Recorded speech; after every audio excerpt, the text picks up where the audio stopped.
I stared in horror at my phone screen, watching in real time as flames consumed my wedding gown. The ivory satin dress that had taken 6 months to find, a modest splurge I'd justified despite my student loan payments, was now nothing but charred fabric in Diana Blackwood's perfectly manicured hands.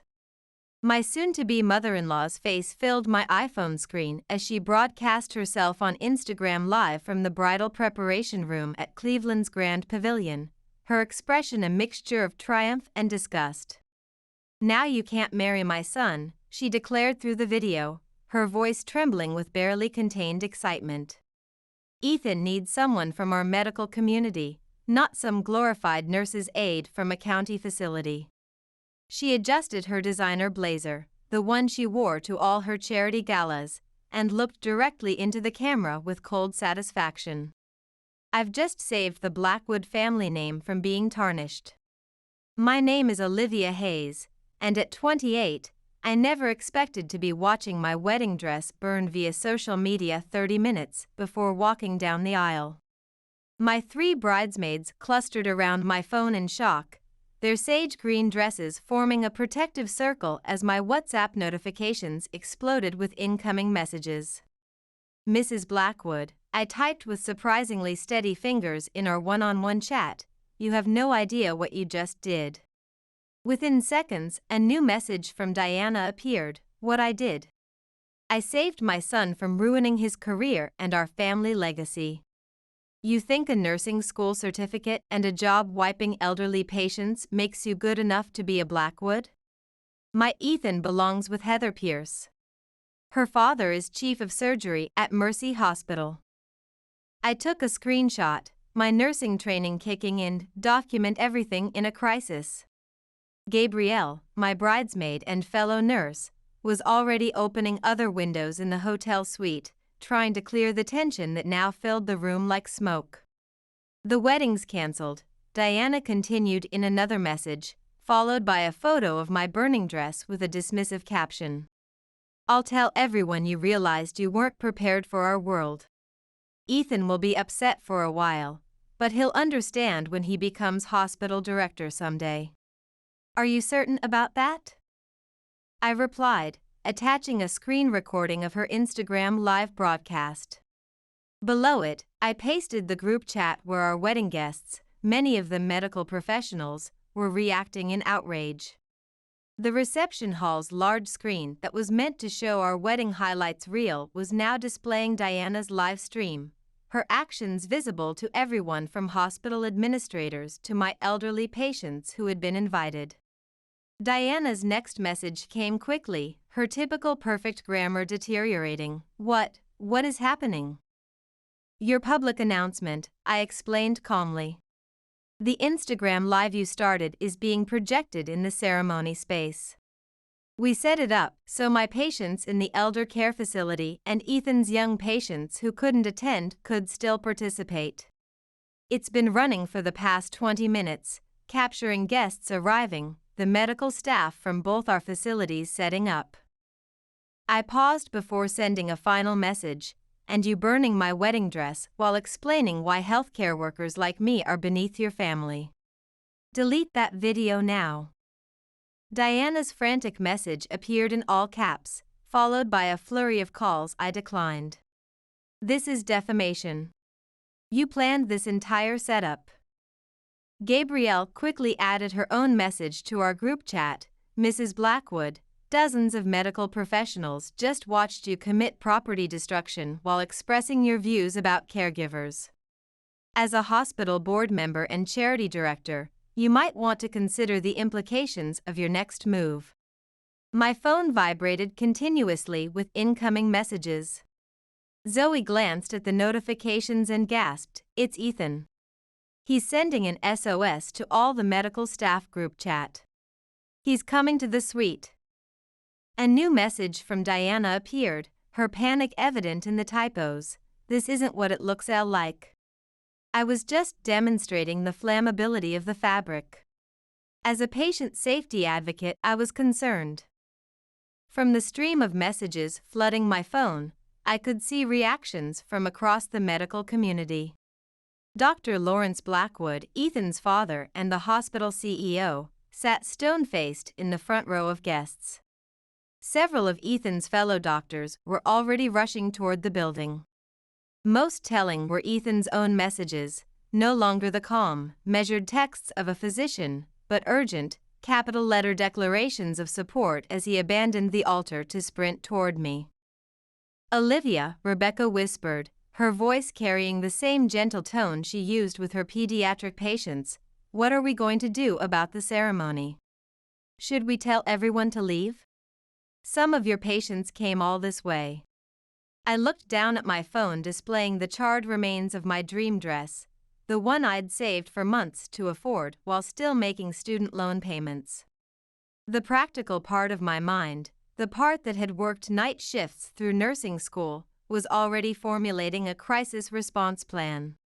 "No," I said firmly, "this ceremony is happening, just differently. Let's activate the medical emergency protocol." The door burst open. Ethan stood there, still in his tuxedo, his face showing the same intensity I'd seen when he handled difficult cases in the pediatric ward. His eyes moved from my face to my phone showing his mother's messages, his jaw tightening as he processed the situation. The venue coordinator and his father appeared behind him, both looking as shocked as if they'd just witnessed a medical malpractice incident. "Mom," Ethan said, his voice carrying the quiet authority he used when delivering difficult news to parents, "tell me I didn't just watch you burn Olivia's wedding dress while saying a dedicated caregiver isn't worthy of our family name." Diana's response came as a flurry of messages, her tone shifting instantly. "Darling, you don't understand. I was protecting your career. This girl has been trying to climb the social ladder through you. Remember how she met you when you were doing rounds? I was testing her commitment to patient care." "Stop," Ethan interrupted our group video call, his medical training evident in his controlled response. "Stop fabricating narratives. I heard and saw everything." He turned to me, his expression softening the way it did when he spoke with his young patients. "Liv, I'm so deeply sorry. I had no idea she would do something so destructive." I stepped carefully away from my bridesmaids, moving toward him. "It's just fabric," I said, though we both knew as healthcare providers that objects can carry profound emotional significance. "But your mother just showed exactly what she thinks of caregivers like me, of our relationship, in front of our entire medical community." Ethan took my hands in his, ignoring his mother's stream of justification messages. "What do you want to do, Liv? As partners, this is your call too."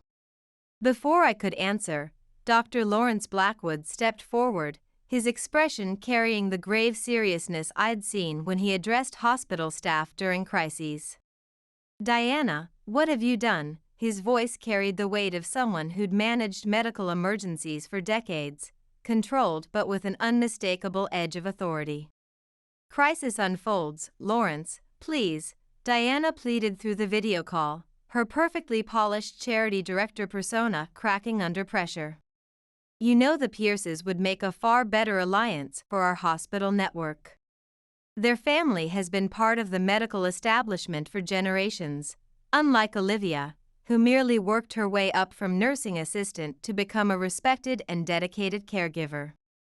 Dr. Blackwood's face, normally so diplomatic during hospital board meetings, hardened with unmistakable disgust.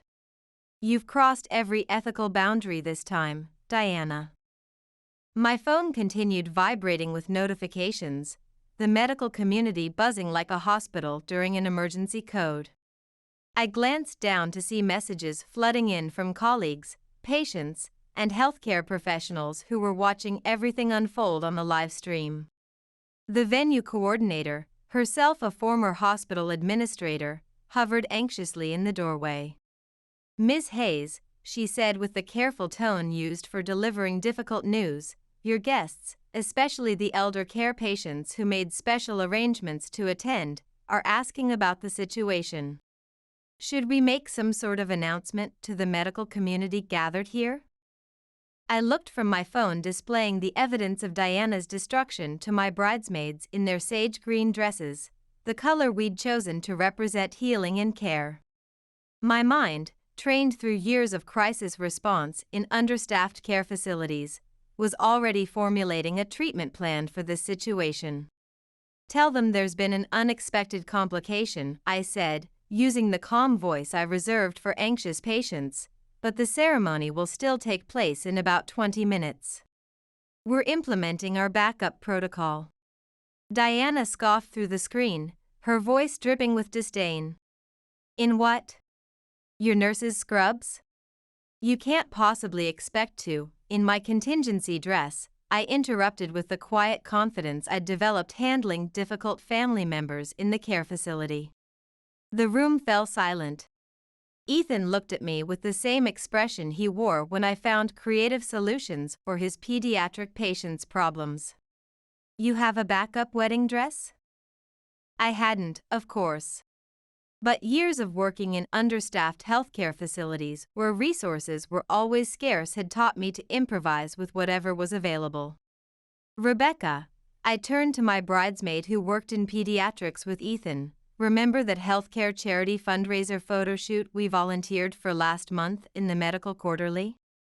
Call Sophia at the nursing administrative office and ask if her daughter's wedding dress is still available." Rebecca's eyes widened with recognition. "The simple ivory dress with the delicate embroidery, just like the one you showed me on your Pinterest board. With your build, it should fit perfectly."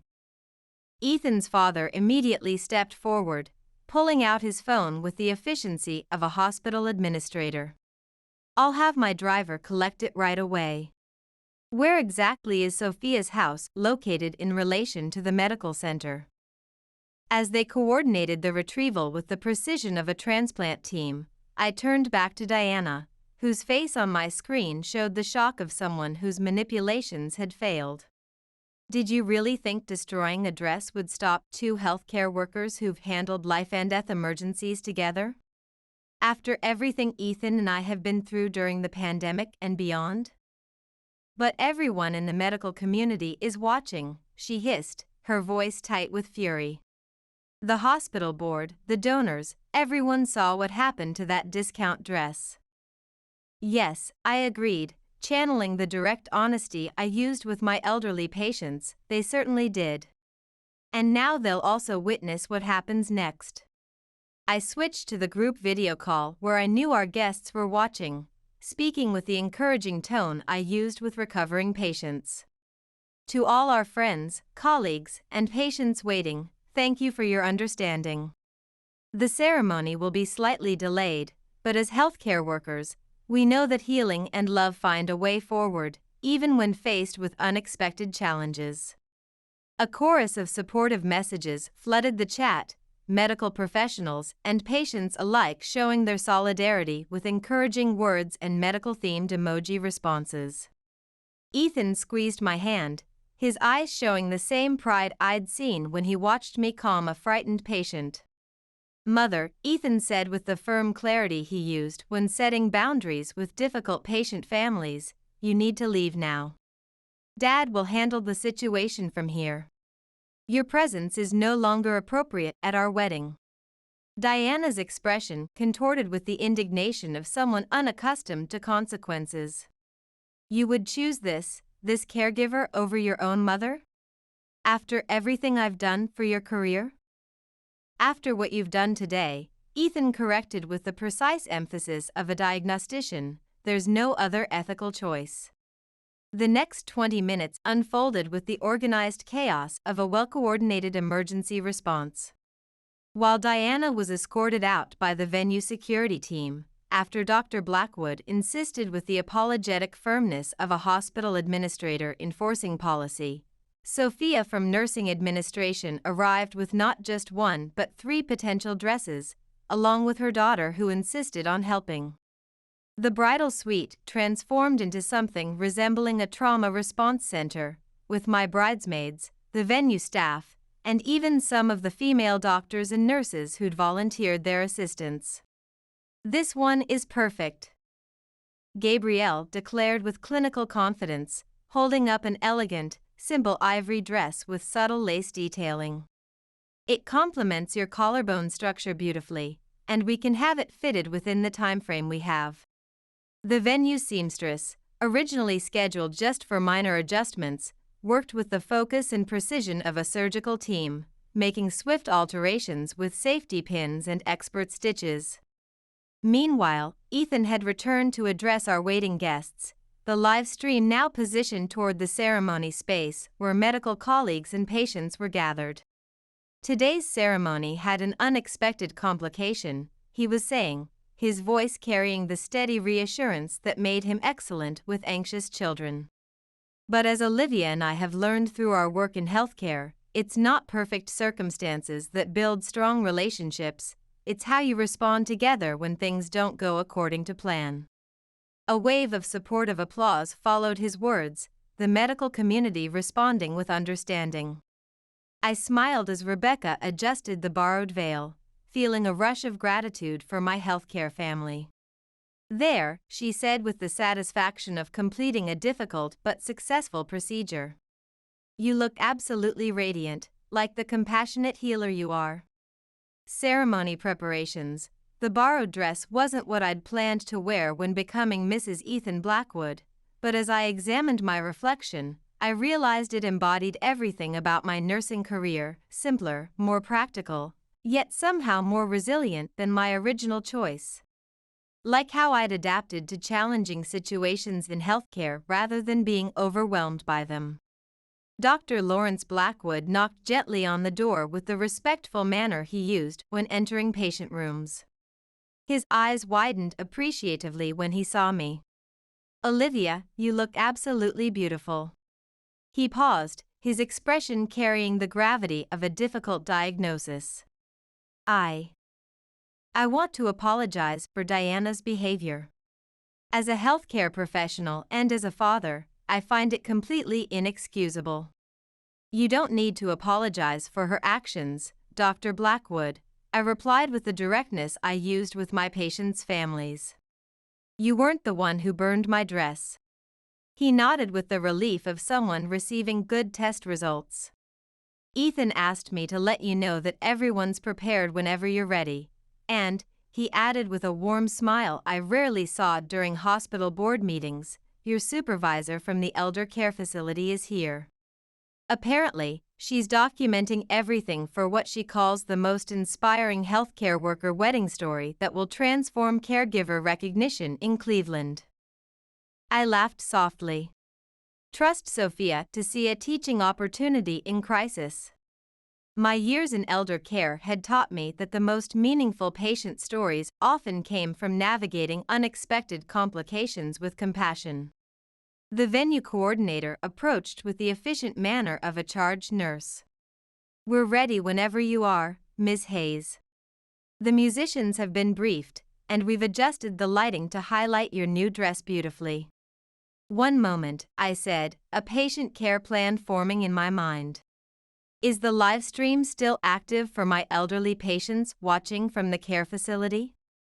When she confirmed it was, I made a clinical decision. Could we continue projecting it in the ceremony space for a few more minutes? I'd like my patients and everyone to witness our journey from crisis to resolution, the whole caregiving process, not just the final outcome. 10 minutes later, as my bridesmaids and I made our way through the venue's garden path toward the ceremony space, I felt the significance of each step being broadcast to the waiting guests. This wasn't just a traditional bridal procession but something more meaningful, a demonstration that healthcare workers who face daily challenges won't be deterred, not even by a vindictive mother-in-law with destructive intentions. As we approached the doors to the ceremony space, I could hear the supportive applause growing louder, reminiscent of the appreciation shown to healthcare workers during difficult times. Ethan waited at the entrance, his face illuminated with the same joy I'd seen when his young patients showed improvement. "Ready to begin our life together?" he asked, taking my hand with the gentle confidence he used with his pediatric patients. "More prepared than ever," I replied, squeezing his fingers with the reassurance I offered to my elderly patients when they faced uncertainty. The ceremony that followed wasn't the one we had rehearsed, but it felt more genuine than anything we could have planned. As I walked down the aisle in my borrowed dress, guests, many of them fellow healthcare workers and even some of my ambulatory patients, rose to their feet, applauding with the appreciation usually reserved for healthcare heroes. Their expressions showed not just celebration, but something I recognized from my work: respect, solidarity, and shared resilience.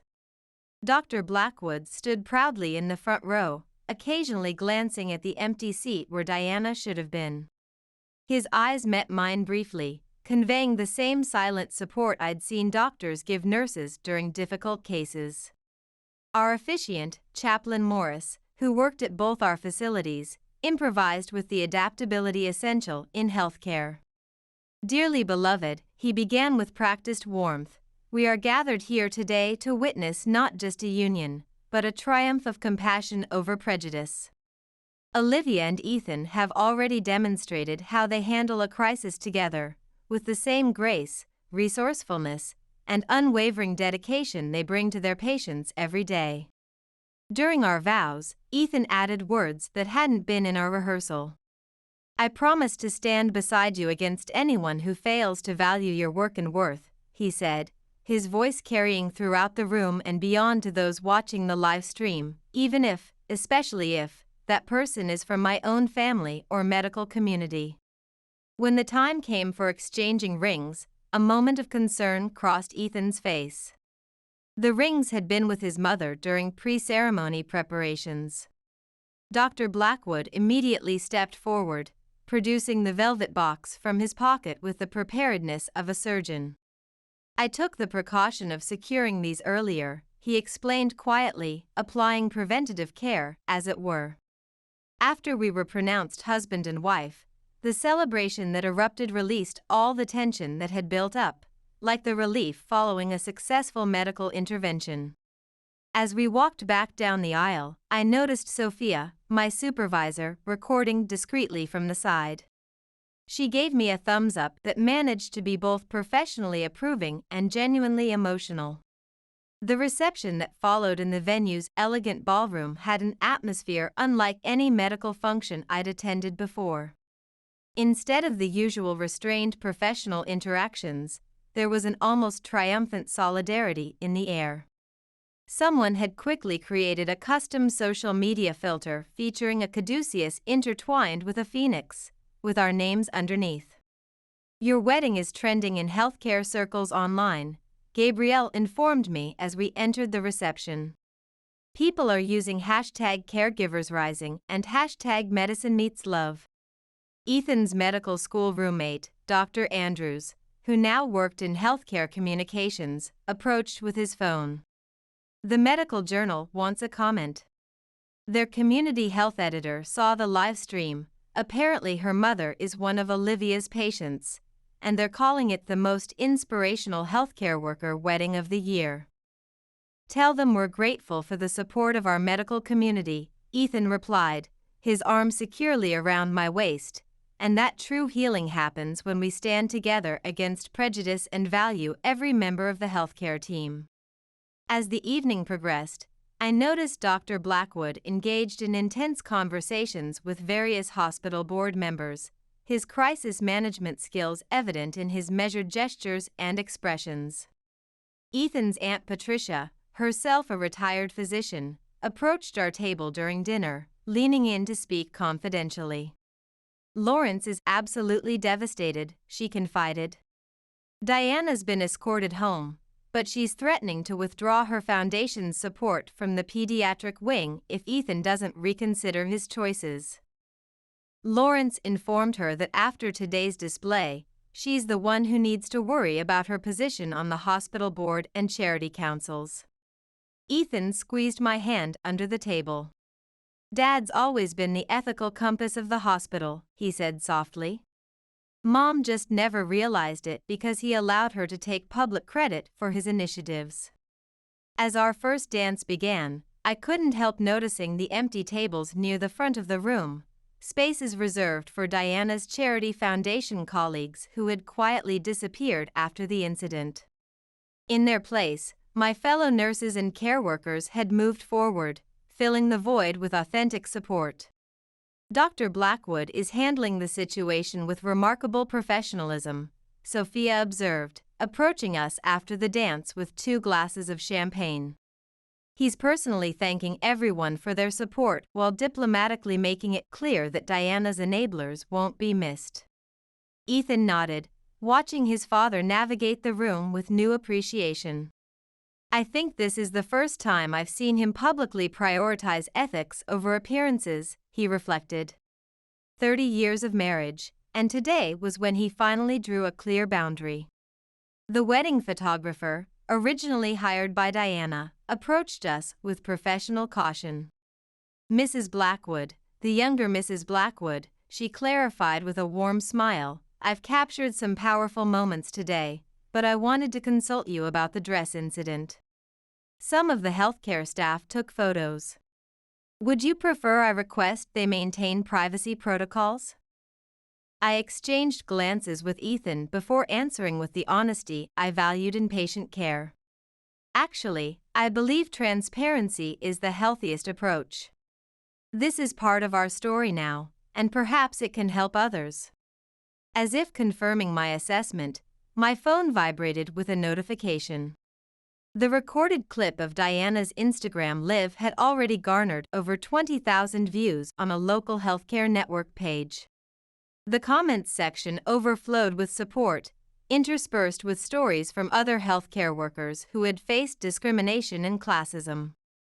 This wasn't the outcome anyone expected, Sophia remarked, scrolling through the comments, but you've inadvertently sparked an important conversation about valuing all healthcare roles equally. Standing firm against professional hierarchy discrimination is resonating deeply within the medical community. Ethan's cousin Dr. Lynn approached our table, her expression a mixture of professional composure and personal concern.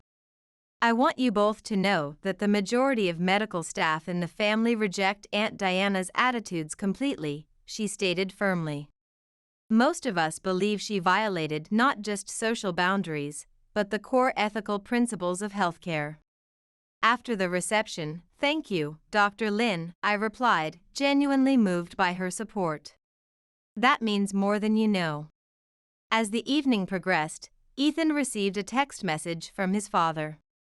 He read it silently before turning his phone screen toward me. Diana has locked herself in the east wing of the house. She's demanding I choose between the hospital's reputation and that caregiver. I've informed her that her behavior today has made my professional and personal priorities remarkably clear.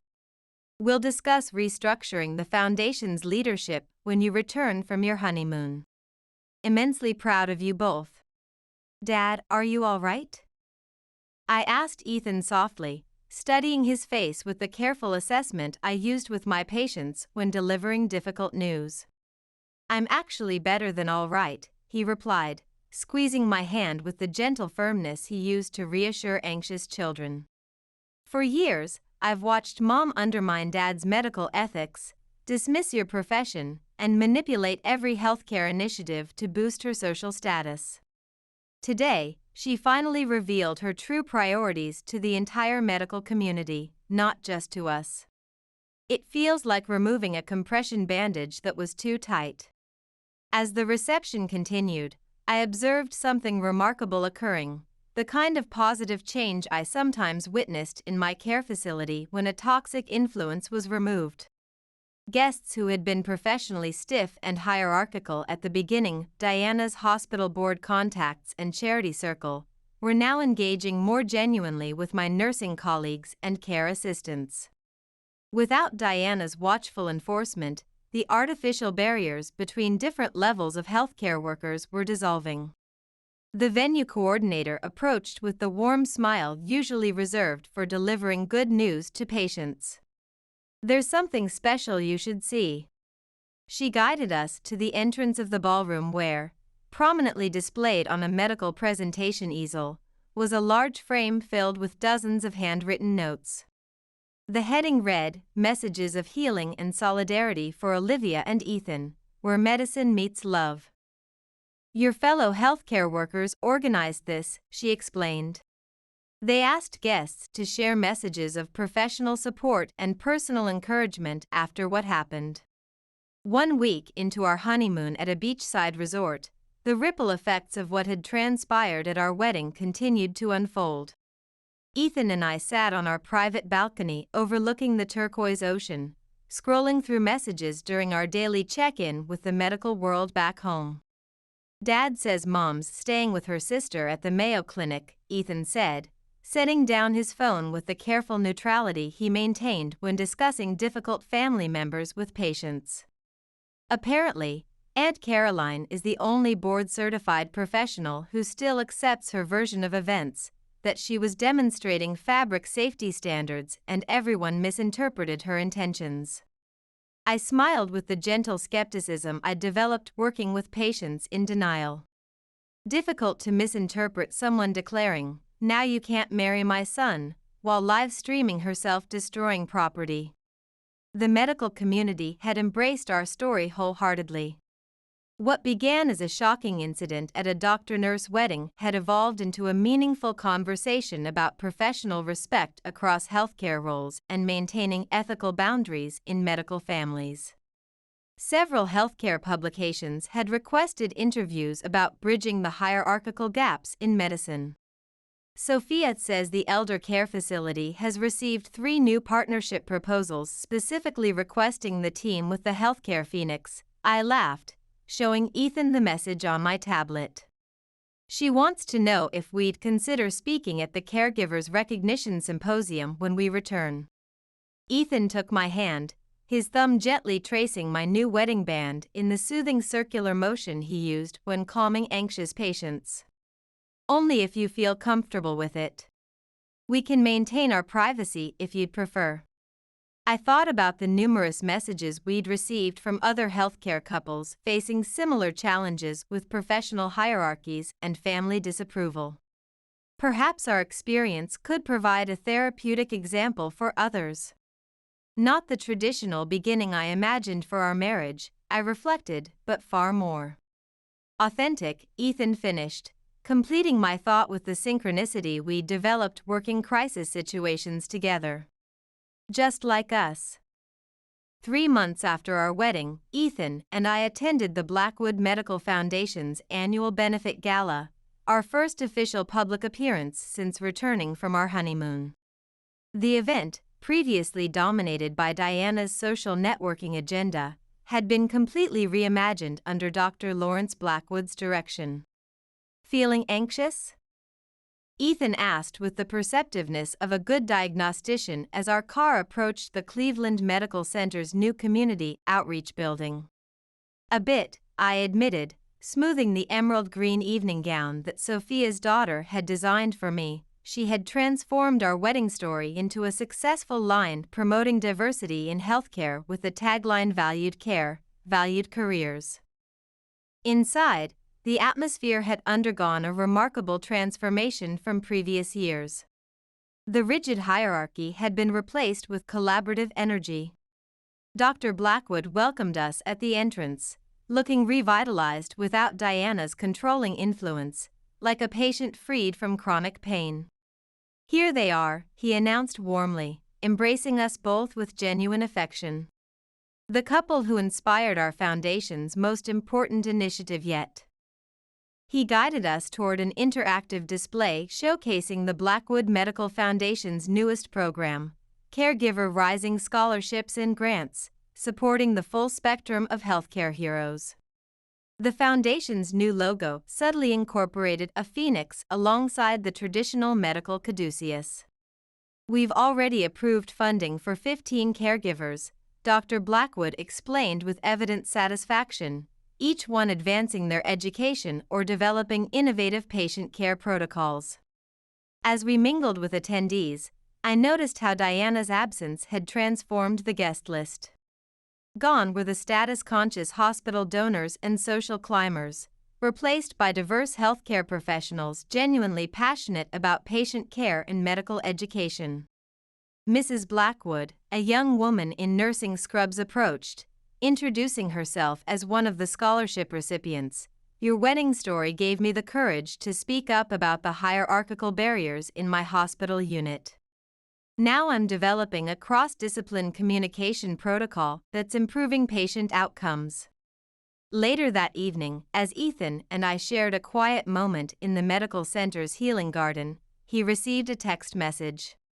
"Mom's returning to Cleveland," he said, his expression showing the measured optimism he used when treatments showed promise. "Dad says she's agreed to professional counseling if she wants any possibility of rejoining the foundation in a modified role." I squeezed his hand with the supportive pressure I used with recovering patients.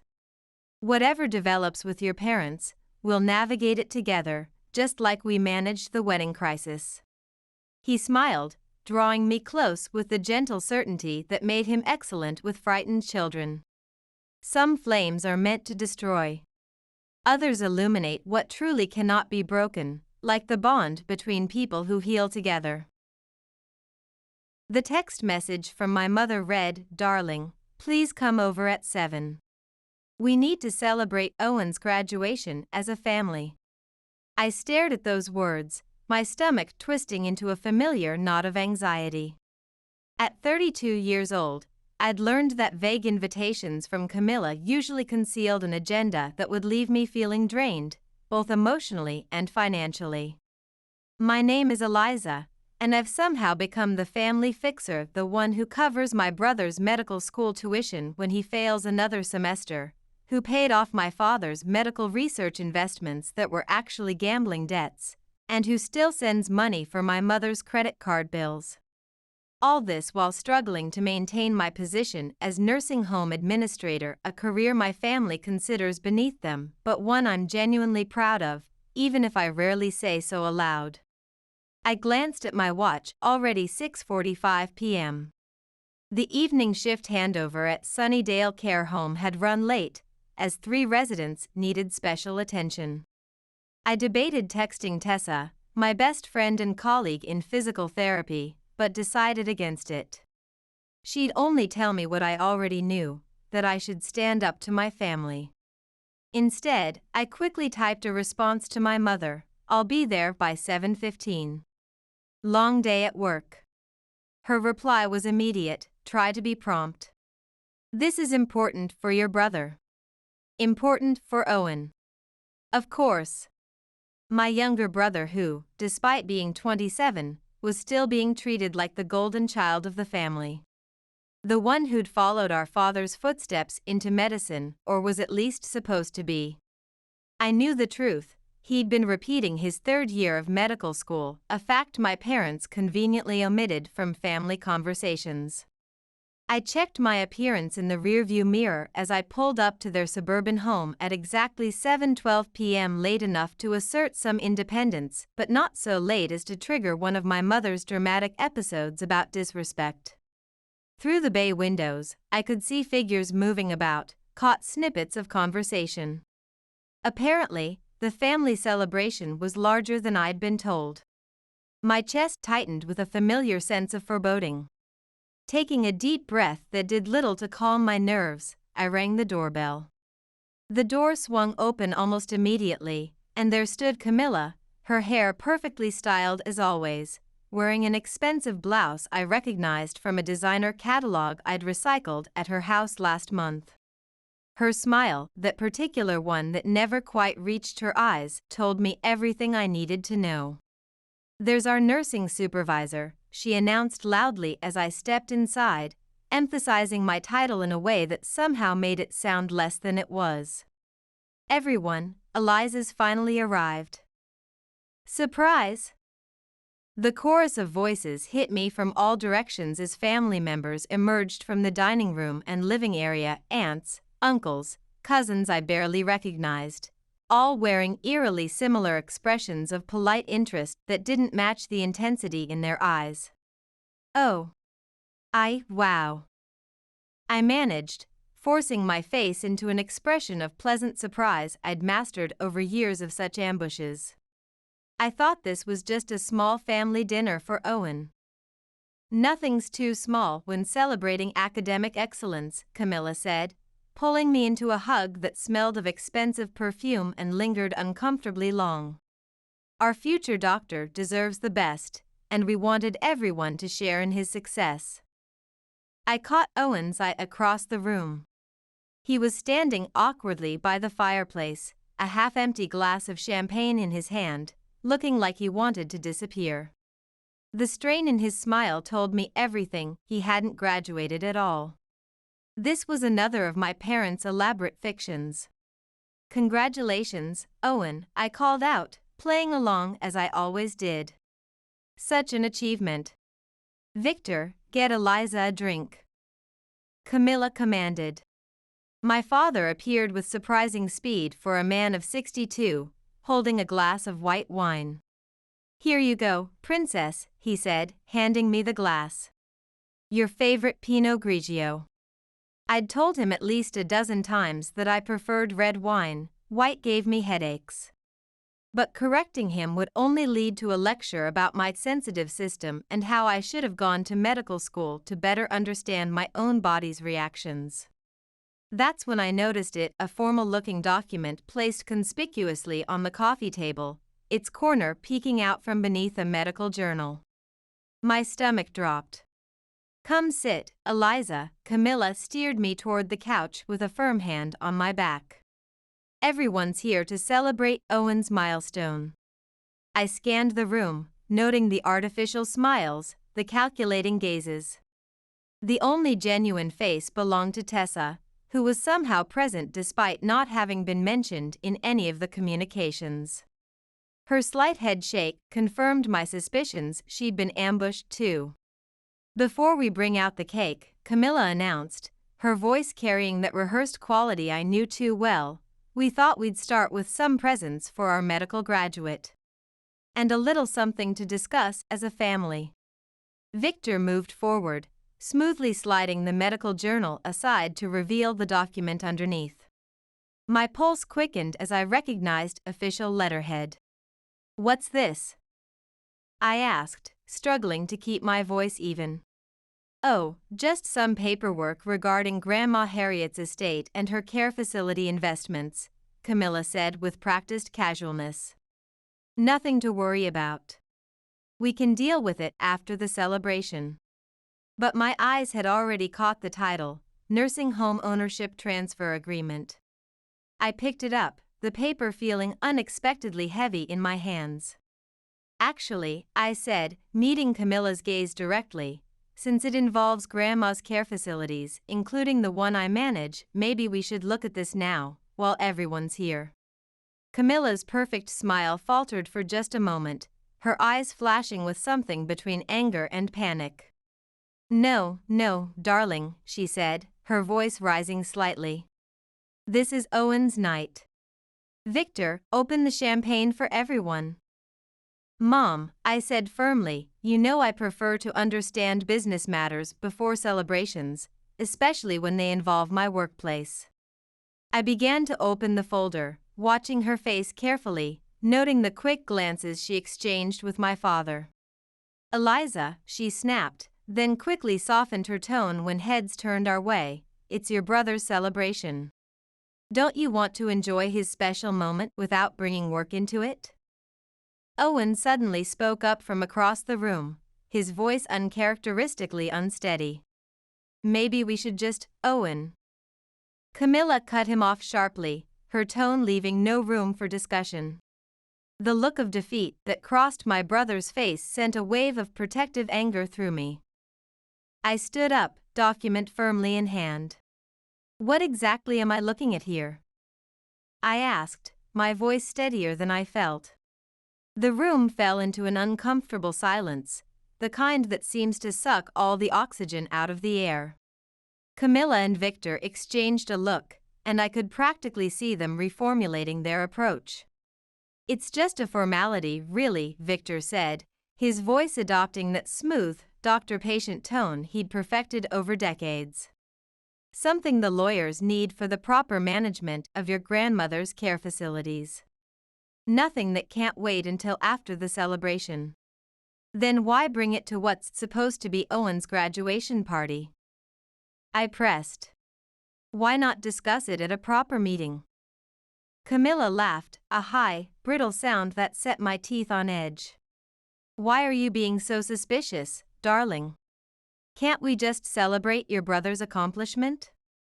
I looked around the room at all the faces, relatives I barely knew, watching this exchange with the avid interest of spectators at a tennis match. These people, my so-called family, had never supported my career choice, had repeatedly dismissed my expertise in elder care, and had only called when they needed money or favors. And there, in the corner, Tessa was subtly shaking her head, her expression a mixture of concern and encouragement. Of course we can celebrate Owen, I said finally, setting the document down but keeping my hand firmly on it. But first, I think we should discuss why you really gathered everyone here tonight. Because I'm quite certain it wasn't just for a graduation that hasn't actually happened. The silence that followed was so complete I could hear the ice shifting in people's glasses.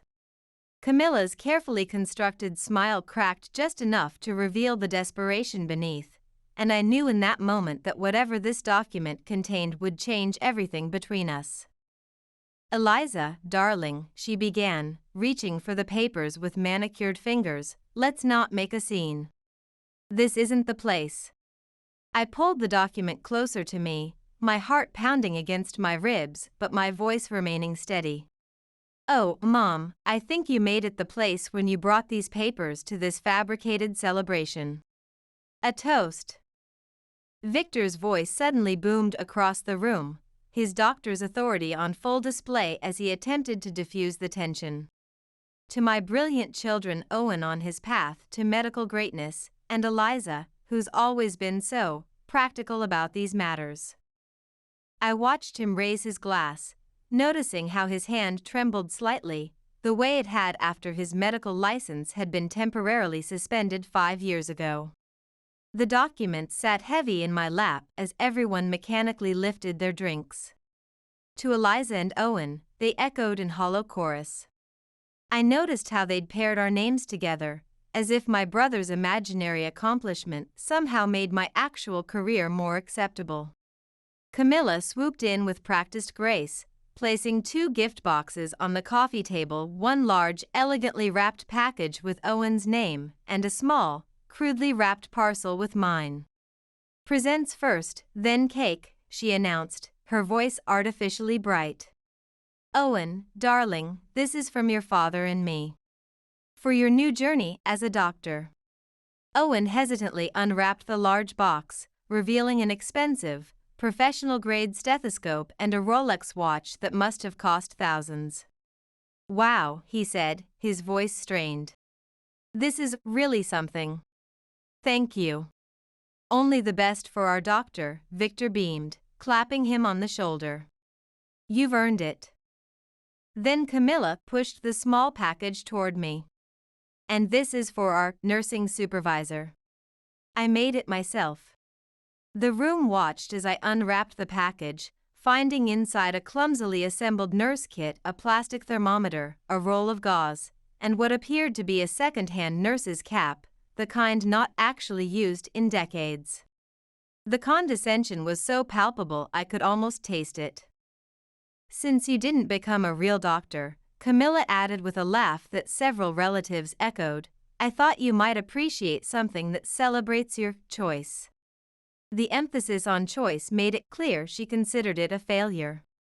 Let's get back to the agreement, I said, ignoring the insulting gift and opening the folder. Owen moved closer, looking deeply uncomfortable. Sis, maybe we should wait, actually, let's read it aloud, Tessa interrupted, her voice cutting through the tension. Since it's just a formality about Harriet's care facilities, right? Camilla shot her a look that could freeze hell.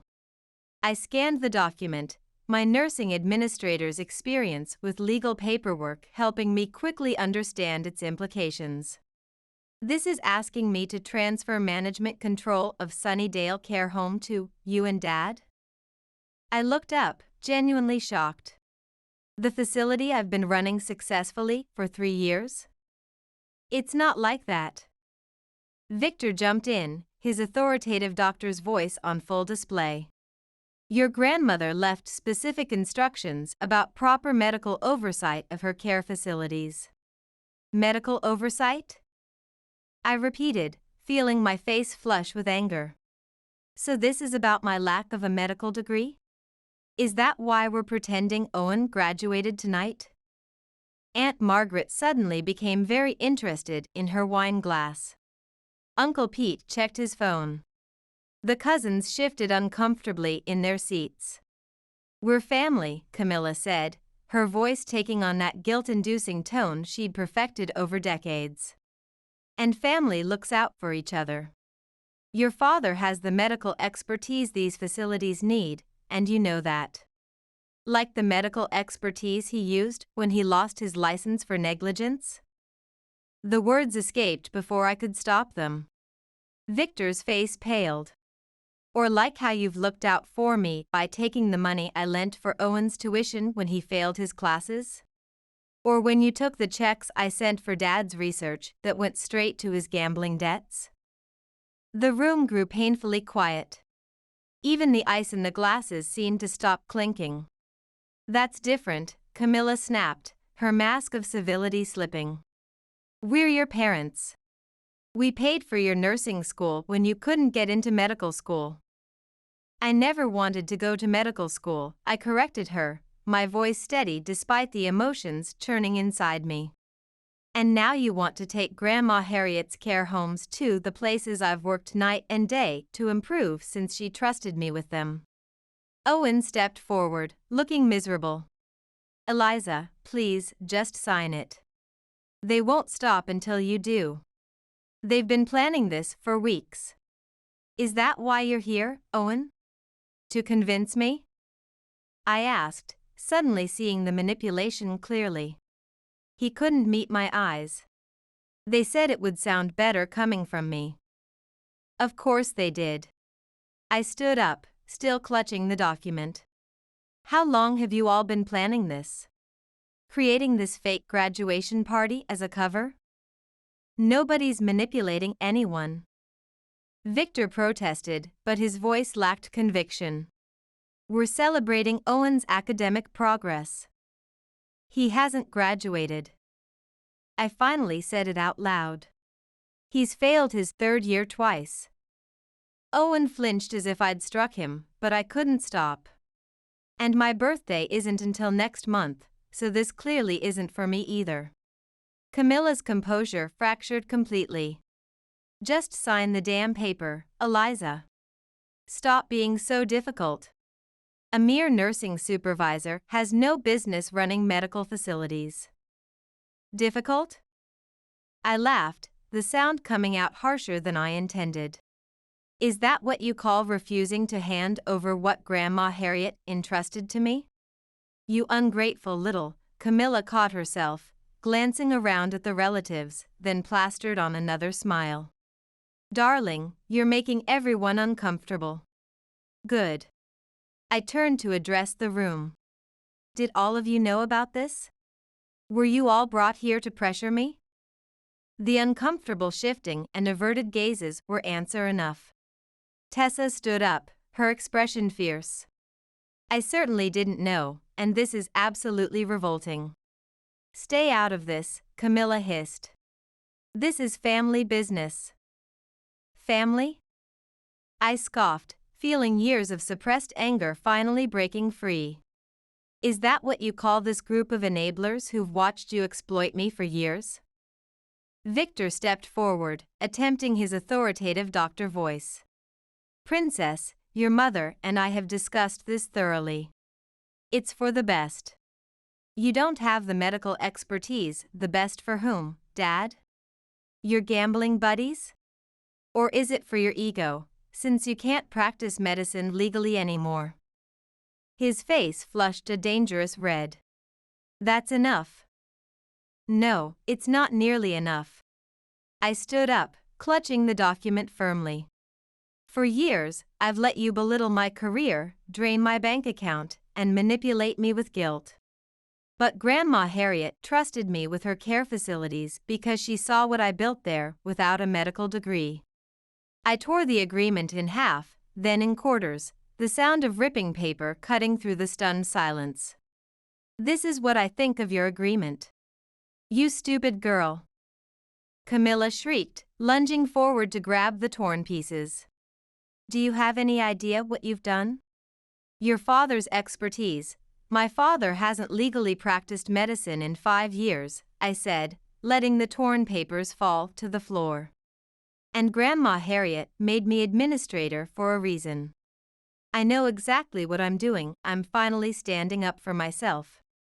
"There are copies," Victor threatened weakly, his doctor's authority diminishing before my eyes. "Good," I replied, gathering my purse and the tacky nurse kit, a reminder of what I was fighting against. "Keep them as souvenirs of the day your plan failed." Tessa was already by my side, car keys in hand. "Let's go." As we headed for the door, Owen called out, "Eliza, wait." "Save it," I cut him off, but then saw genuine anguish in his eyes. I softened slightly. "You can tell them about Grandma Harriet's letter and recordings. The ones they don't know about yet." The look of shock on Camilla's face was almost worth the entire evening, almost. "What letter? What recordings?" she demanded, her perfectly manicured hand clutching at the pearls at her throat. "What is she talking about?" I paused at the door, savoring the moment of finally having the upper hand. "I guess you'll find out soon enough. Congratulations on your non-graduation, Owen." Later that night, you should have seen Camilla's face when you mentioned the recordings. Tessa laughed, sliding a mug of herbal tea across her apartment counter. I thought her Botox was going to crack from the strain. It was nearly midnight, and the adrenaline from the confrontation was finally wearing off. I wrapped my hands around the warm mug, trying to stop them from trembling. "I can't believe they actually tried to pull this off," I said, staring into the steaming liquid. "Actually, no, I can totally believe it. They've been undermining my career since I chose nursing over medical school. This was just their most elaborate attempt yet." "So, what's in these mysterious recordings that had your mom looking like she'd swallowed her pearls whole?" I pulled out my phone and opened a file.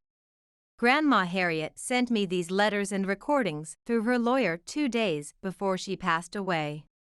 Tessa leaned in closer as I pressed play on the audio recording. My grandmother's warm, slightly raspy voice filled the room, still strong despite speaking from what I knew was her deathbed. "My dearest Eliza," her familiar voice began, clear despite the slight crackle of the recording. "If you're listening to this, I'm already gone. And if I know your mother, which I unfortunately do all too well, she's already trying to get control of my care facilities that I've entrusted to you." "Holy crap," Tessa whispered, eyes widening. "There's more," I said, turning up the volume. The sound of papers rustling came through the speaker as Grandma Harriet continued. "I've watched how they've treated you over the years," she said, her voice taking on an edge of anger I rarely heard when she was alive. "How they've belittled your career choice, drained you financially, and dismissed your accomplishments. Camilla did the same to me after I chose nursing over teaching like she wanted. Always demanding, never appreciating. That's why I've made certain legal arrangements." The recording continued as my grandmother detailed her plans with remarkable clarity. She explained how she'd secretly purchased controlling shares in Sunnydale Care Home and the 2 other facilities in our network, how she'd structured the ownership to bypass my parents entirely, and how she'd ensured my position as administrator was legally protected. Tessa's mouth literally dropped open as the details unfolded. "Your grandmother was a certifiable genius," she said when the recording ended. "An absolute strategic mastermind. She knew exactly what they'd try to do and planned for it years in advance." I took a sip of tea, letting the warmth spread through my chest. Now I need to figure out my next move. They're not going to accept this easily. My phone buzzed loudly against the counter. Another text from Camilla, we need to discuss what happened tonight. Your father is extremely upset. Call me immediately. Don't you dare, Tessa warned, watching me stare at the message. You know it's just another manipulation tactic. Oh, I'm not calling her, I said, starting to type a response. All communication goes through Diane from now on. Diane? The family lawyer? Tessa asked, peering over my shoulder. Grandma Harriet's lawyer, I corrected, and apparently my new strongest ally. We're meeting tomorrow morning at the care facility to go over everything. Tessa sat back, studying my face with a strange expression. You seem different tonight, she said finally. More certain. Stronger. I stared into my tea for a moment. I'm exhausted, Tessa. Not just physically, but emotionally. Tired of being their emotional punching bag, tired of having my career dismissed as some kind of failure. Did you know last month Dad asked me to co-sign a loan for what he called vital medical research equipment? Please tell me you didn't. I almost did, I admitted. But then I discovered it was actually for a medical conference in Vegas that just happened to be at a casino resort. I shook my head at the memory. The conference was only 2 hours each day. The casino was open 24/7. My phone buzzed again. This time it was Owen. They're completely losing it here. Mom's talking about challenging Grandma's will. Dad's threatening to call hospital administrators he knows. What recordings were you talking about? Your brother's reaching out, Tessa observed, glancing at my phone screen. That's new. He's probably just doing their dirty work again, I sighed, typing back a response. Tell Mom to save her energy. She might need it. Nicely cryptic, Tessa approved with a smile. I like it. Another message popped up, this time from an unknown number. This is Diane. Can we move our meeting to 7:30 a.m.? Things are escalating faster than expected. I showed Tessa the message. Even Diane knows they're going to try something drastic. What do you think they'll do? Tessa asked, her brow furrowed with concern. Knowing my mother? Everything and anything, I replied, confirming the earlier meeting time. She once faked chest pains to get me to pay for her spa retreat. Called me from the emergency room and everything. No way. Yes way, I nodded. Turned out she was calling from the Beverly Hills Hotel Day Spa. When I confronted her later, she said the stress of not being able to afford the treatments was giving her actual palpitations. Tessa shook her head in disbelief. And you're sure about taking this stand? Once you start down this path, there's no going back to the way things were. I played the recording one more time, focusing on my grandmother's final words. Remember, darling, sometimes the kindest thing you can do for someone is to stop enabling them. You're stronger than you know. Make them see that. I'm sure, I said, closing the audio file. For once in my life, I'm absolutely certain about what I need to do. My phone lit up with a barrage of new messages, Camilla, Victor, even Aunt Margaret trying to play mediator. I silenced them all with a decisive tap. You can stay here tonight, Tessa offered. You shouldn't be alone after all this. Thanks, but I need to go home and prepare for tomorrow, I said, gathering my things. I have years of financial records and care facility documentation to organize before I meet with Diane. Want me to come with you to the meeting? She asked. I hugged her tight, grateful for her steadfast friendship. No, this is something I need to do alone. But keep your phone on, something tells me tomorrow is going to be interesting. As I drove home through the quiet suburban streets, Grandma Harriet's words echoed in my head. For years, I'd been their emotional punching bag, their bank, their scapegoat for everything that went wrong. But now, thanks to my grandmother's foresight, I had the power to change everything. My phone buzzed one final time. Another text from Owen: "Whatever you're planning, just be careful, okay? You know how they get when they don't get their way." I did know. But for the first time, that knowledge didn't fill me with anxiety or dread. Instead, I felt something new: determination. The next morning, Diane's office at Sunnydale Care Home felt surprisingly cozy despite its professional appearance. At exactly 7:30 a.m., she closed the door behind me, checking twice to ensure it was locked. "Your mother called me 14 times last night," she said, settling behind her desk with a wry smile. "Your father tried to schedule an urgent meeting at my house at midnight." "That sounds about right," I sighed, placing my folder of facility records and financial documents on her desk. "Did they threaten you?" Camilla attempted to fire me. Diane's lips curved into a small, satisfied smile. "She seems to have forgotten that I was your grandmother's lawyer, not hers."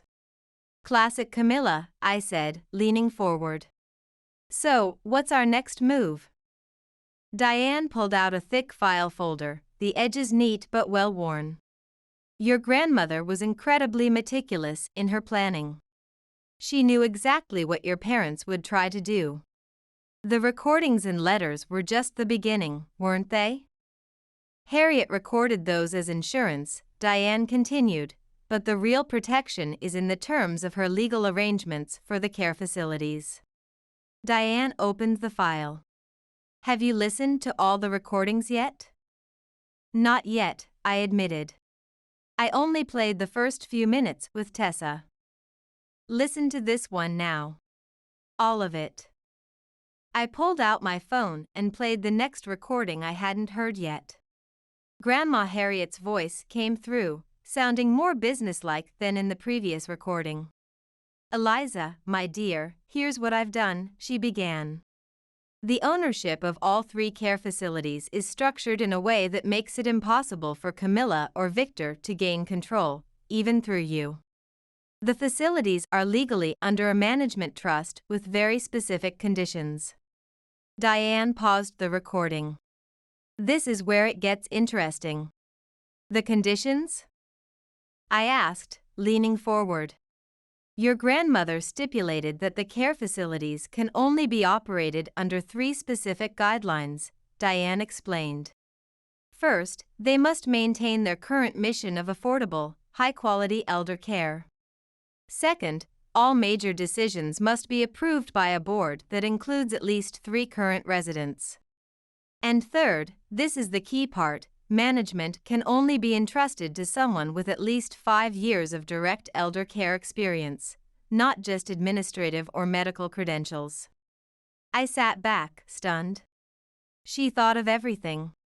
"There's more," Diane said, pressing play again. "If anyone in the family attempts to contest these conditions," Grandma Harriet continued, her voice firm, "or if they try to pressure you into changing the management structure, a clause activates that automatically transfers 50% of the ownership to a nonprofit elder care advocacy group." "Oh my God," I whispered. "Your grandmother was extremely thorough," Diane said, stopping the recording. "She also left me specific instructions about handling your family's inevitable reaction, which she predicted would be, in her words, nuclear when they discover they can't use their medical credentials to take over." "That's precisely why we need to plan this carefully," I said. Diane pulled out another document. "I've prepared a formal letter outlining all these terms. We'll send it to them today." "They'll try to fight it," I warned. "They can try," Diane's expression hardened. "But the more they fight, the more ownership goes to the nonprofit. It's legally ironclad." My phone buzzed, Camilla again. I showed the screen to Diane. "Perfect timing," she said with a knowing smile. "Let's give them a preview of what they're facing." I answered on speaker. "Hello?"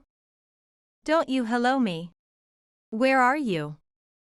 Camilla's sharp voice filled the room, echoing slightly off the walls of Diane's office. "We need to talk about your disgraceful behavior last night." "I'm with Diane right now," I replied calmly. A brief pause. "Put her on the phone." "You're on speaker," Diane said, her professional tone unwavering. "Diane, what nonsense have you been filling my daughter's head with?" Camilla demanded, her voice brittle with barely controlled anger. "I demand to see Harriet's full will and care facility arrangements immediately." "Of course," Diane replied smoothly. "I'm sending it all to you today, along with a detailed explanation of the management trust conditions." "Trust conditions?" Camilla's voice rose nearly an octave. "What trust conditions?" "The ones Grandma Harriet put in place," I interjected. "The ones that make it impossible for you or Dad to ever take control of the care facilities." "That's ridiculous." Camilla sputtered. "I'm her daughter. I have rights." "Actually," Diane interjected with clinical precision, "you don't. And I should inform you that any attempt to contest these conditions will result in an automatic transfer of 50% ownership to the National Elder Care Advocacy Coalition." The silence on the other end was so complete I could hear the faint ticking of the clock on Diane's wall. "Mom?" I prompted. "This is your grandmother's revenge, isn't it?" Camilla's voice had turned cold as ice. She always was a spiteful old woman.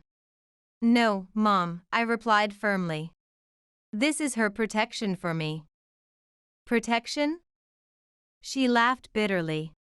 "From what? Your own family?" "From exactly this reaction," I said. "Check your email in an hour.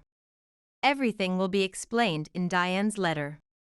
"Eliza, don't you dare hang," I ended the call. "Well said," Diane nodded approvingly. "That went about as expected. What happens now?" "Now we wait for them to receive the letter." She handed me a USB drive. "This contains everything else your grandmother wanted you to have: the care facility records, personal messages, evidence of their past manipulations." "Evidence?" "Harriet kept detailed records of every time they took advantage of you, every loan, every guilt trip, every scheme to control your career choices," Diane explained, her eyes meeting mine with unexpected compassion. "She wanted you to have proof in case you ever doubted yourself or your decisions." I clutched the USB drive, feeling its weight in my palm far beyond its physical presence. "She really did think of everything, didn't she?" "She did," Diane confirmed, standing up. "Are you ready for what comes next? Because once they get that letter—" "I'm ready," I said, standing too. For the first time in my life, I'm actually ready. 3 days after Diane sent the letter, Camilla showed up at Sunnydale Care Home. Through the glass walls of my office, I watched her charm her way past the reception desk, wearing her most expensive designer suit and carrying what looked like a takeout bag from an upscale restaurant. "Darling," she breathed as she swept into my office before I could stop her. "I brought your favorite, that mushroom risotto you love from Bellini's." "I'm allergic to mushrooms, Mom. Always have been." She waved dismissively, setting the bag down on my desk. "Oh, is that right? Well, no matter. We need to talk." Everything that needs to be said was in Diane's letter. "About that." Camilla perched herself on the edge of my desk, her perfume overpowering in the small space. "Your father and I have been thinking, perhaps we all overreacted." I kept typing my resident care report, not looking up. "Did you now?" "We understand you're upset. We could have handled things better at Owen's celebration," she said, reaching out to touch my hand, but I pulled away. "But surely we can find a compromise." "There is no compromise," I stated flatly. "The terms of Grandma's trust are clear." "Terms can be changed," she countered smoothly. Laws can be interpreted. Finally, I looked up, meeting her eyes directly. Any attempt to challenge the terms results in half the ownership going to the nonprofit. Is that clear enough for you? Don't be difficult, Eliza, her voice took on that familiar edge of warning. We're your parents. Everything we've done has been for your own good. My phone buzzed with a text from Owen. Mom's there, isn't she? Dad sent her. Really sorry. I held up my phone, showing her the screen with financial records I'd compiled. Was it for my own good when you took out credit cards in my name during nursing school? Or when you guilt me into paying for Owen's repeated medical school tuition when he failed? Family helps family, she said stiffly. Is that what you call it? I pulled up more records. Like when you told me Dad needed money for specialized medical equipment, but it actually went straight to his gambling debts? Her face hardened. You've been keeping tabs on us? No, Grandma Harriet did.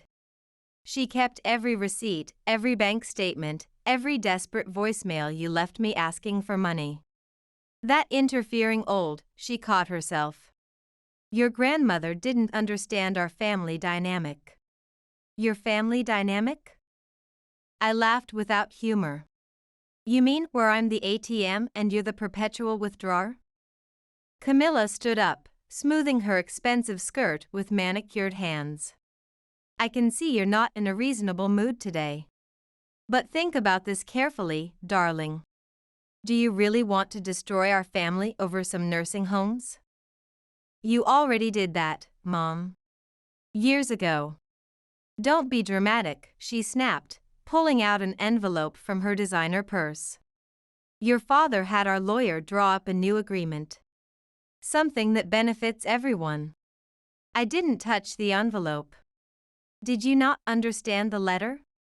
Any attempt to circumvent Grandma's wishes triggers the nonprofit clause, unless I voluntarily agree to share control. She smiled triumphantly. We found a loophole. There are no loopholes. I pressed the intercom. Security, please escort someone from my office. You ungrateful little, she caught herself as two security guards appeared at my door. Eliza, think about what you're doing. I have. For years. I turned back to my computer. Goodbye, Mom. This isn't over, she called as the guards politely but firmly led her out. Your father will be in touch. My phone buzzed again. Owen, how bad was it? I typed back, she brought mushroom risotto. Ouch. You're allergic to mushrooms. Exactly. Another text came through, this time from Victor. Princess, let's discuss this over dinner tonight. Your choice of restaurant. I showed the text to Tessa, who'd been quietly observing from the nurse's station outside my office. They're not giving up, are they? She asked, coming in and closing the door. No, but they're getting desperate, I said, forwarding Victor's text to Diane. Which means they'll make mistakes. What's your next move? Tessa asked. I pulled up my calendar. Dad wants dinner. Fine, but it'll be on my terms. You're actually going? Yes, I said, typing a response to Victor. Because he needs to see I'm not that scared, meek nursing student anymore. And because Diane and I have something planned. What kind of something? She asked, concerned. I smiled, remembering the contents of the USB drive. Let's just say Grandma Harriet left me more than just care facilities. She left me the truth about everything they've done, and tomorrow night Dad's going to get a preview. Be careful, Tessa warned. Cornered animals are the most dangerous. I know. I looked at the photo on my desk, not the old family portrait I used to display, but a new one showing me with my care home staff and several smiling residents. But I'm done being careful. It's time to be brave. My phone lit up with Victor's reply, wonderful, princess. Name the place. I typed back, Le Bistro, 7 p.m. Come alone. Then added, and Dad, don't bother bringing any documents this time. I have plenty of my own to share. Le Bistro was Victor's kind of place, expensive enough to make him feel important but with private booths perfect for conducting what he would consider serious business. It was also where he'd once taken me to dinner to convince me to drop out of nursing school and apply to medical school instead, a conversation that had ended with me in tears. The symmetry felt appropriate. At the restaurant, I arrived at Le Bistro 20 minutes early, selecting a corner booth that offered privacy while still being visible to other diners, a small safety measure Diane had suggested. I arranged my tablet and the documents she had prepared, a strange calm settling over me despite the confrontation to come. Victor walked in at exactly 7 p.m., scanning the restaurant with the practiced gaze of someone used to assessing rooms. He was wearing his important business tie, the burgundy one with subtle gold accents that he'd worn to every major hospital board meeting during his practicing days. I remembered how he used to adjust it nervously before entering those meetings, a humanizing gesture I rarely saw otherwise. "Princess, you look well," he said, leaning in for his usual kiss on the cheek. "Hi, Dad." I remained seated, not rising for the expected hug. "Please sit." His smile faltered slightly as he noticed my tablet and the neat stack of folders. "I thought we could just have a nice dinner. Father and daughter, like old times." "We will," I assured him, "right after we discuss a few things." The waiter appeared, and Victor ordered his usual scotch, make it a double, while I requested water. "Just water?" Victor raised an eyebrow. "I need to stay clear-headed," I explained. "Always so serious," he chuckled, but the nervousness in his laugh was unmistakable. "You know, your mother was quite upset after your meeting today." "Was she upset about bringing me food I'm allergic to? Or about trying to circumvent Grandma's wishes regarding the care facilities?" I asked pointedly. He shifted uncomfortably, his fingers toying with his silverware. "About that, we've been thinking." "Let me stop you right there." I opened my tablet, swiping to the first document. "Before you continue, there's something you need to see." "Eliza, please, can't we just enjoy dinner first?" "I've made reservations at, remember last year when you said you needed $45,000 for groundbreaking medical research equipment?" I cut him off. His face paled visibly under the restaurant's soft lighting. "That's ancient history." I turned the tablet toward him, showing a series of bank transfers and credit card statements. "Funny how these transfers match exactly with your casino visits in Las Vegas. The dates align perfectly with that medical conference that somehow lasted 5 days but only had 6 total hours of actual conference time." "How did you?" "Grandma Harriet kept records of everything," I said, pulling out more documents. "Like this loan for Owen's emergency medical school tuition that somehow ended up paying for your membership at that exclusive golf club. Or these car payments for a vehicle registered in your name that I apparently co-signed for, except I never did." "That's personal information," he protested, his doctor's authority crumbling. "No, Dad. That's fraud." I laid out more papers. "Just like the credit cards you and Mom opened in my name when I was in nursing school, telling me it would build my credit while maxing them out and leaving me with the debt." Victor's hand shook as he reached for his scotch, taking a long swallow. "We were trying to help you establish yourself financially." "You mean after I refused to drop out of nursing school to apply to medical programs? After I insisted on a career you both considered beneath you?" "We paid those cards back," he said defensively. "Only after I threatened to report the identity theft," I reminded him. "Should we talk about the loans for the mortgage payments on your house? The ones you said were temporary but somehow became permanent?" "Enough." He slammed his hand on the table, making the glasses rattle. Several heads turned our way. "You're right," I said calmly. "It is enough. That's why Grandma put those conditions in place. Your grandmother was a manipulative old woman who saw exactly what you and Mom were doing to me," I finished for him. "And who left me everything I need to prove it." Victor's face went through a series of emotions: anger, fear, calculation, before finally settling on his negotiation smile, the one he used to use with difficult patients. "Princess, surely we can work something out. Family helps family, remember?" "That's exactly what Mom said today." "Because it's true," he insisted, leaning forward. "Everything we did for you. For your future." I pulled up one final document. "Like when you took out a life insurance policy on me without my knowledge, naming yourselves as the sole beneficiaries?" The color drained from his face.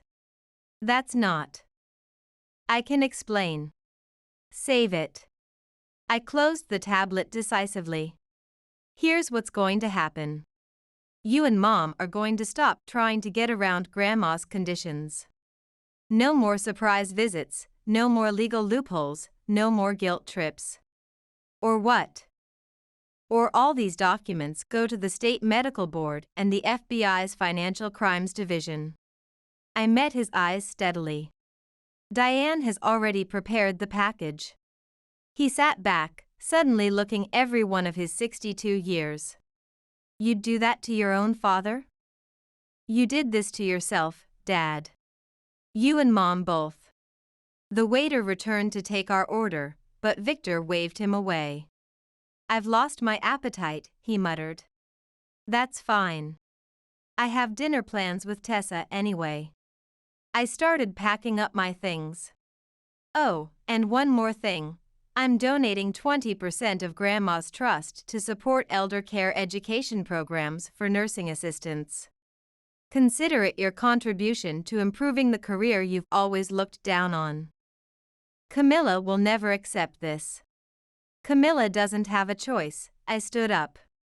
"Neither do you." As I turned to leave, he called out, his voice suddenly smaller. "We're still your parents."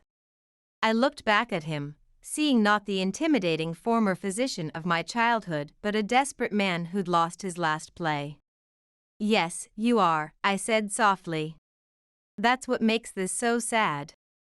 Later that night, I texted Diane as I walked through the parking lot, "It's done. Dad knows."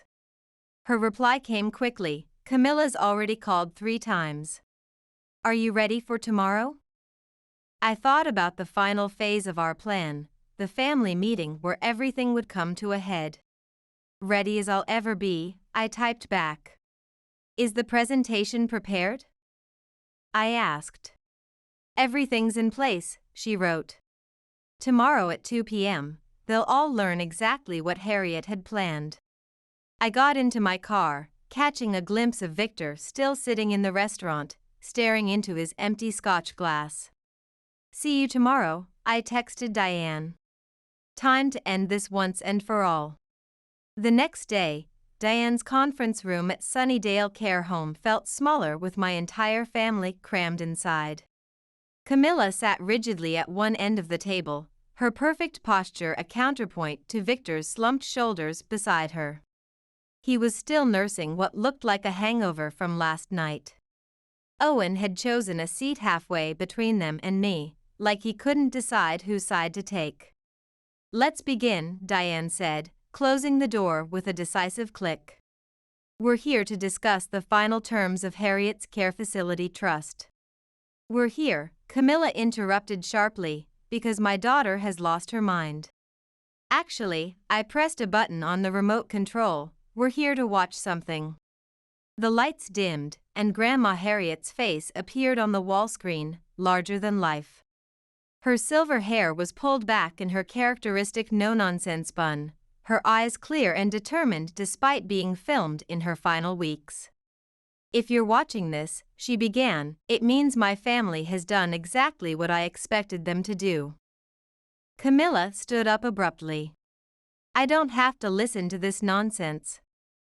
Sit down, Diane commanded, her voice leaving no room for argument. Or the 50% nonprofit clause activates immediately. My mother sank back into her chair, practically vibrating with fury. Camilla, Harriet's recording continued, my disappointing daughter. I've watched you manipulate and exploit your own child the same way you tried to exploit me. Did you think I didn't know about the credit cards, the fake emergencies, the endless demands for money disguised as family responsibility? Victor reached for Camilla's hand, but she pulled away sharply. And Victor, Harriet's voice hardened. Enabling your wife's schemes while adding your own, gambling away your daughter's generosity, lying about medical emergencies, treating her like your personal bank.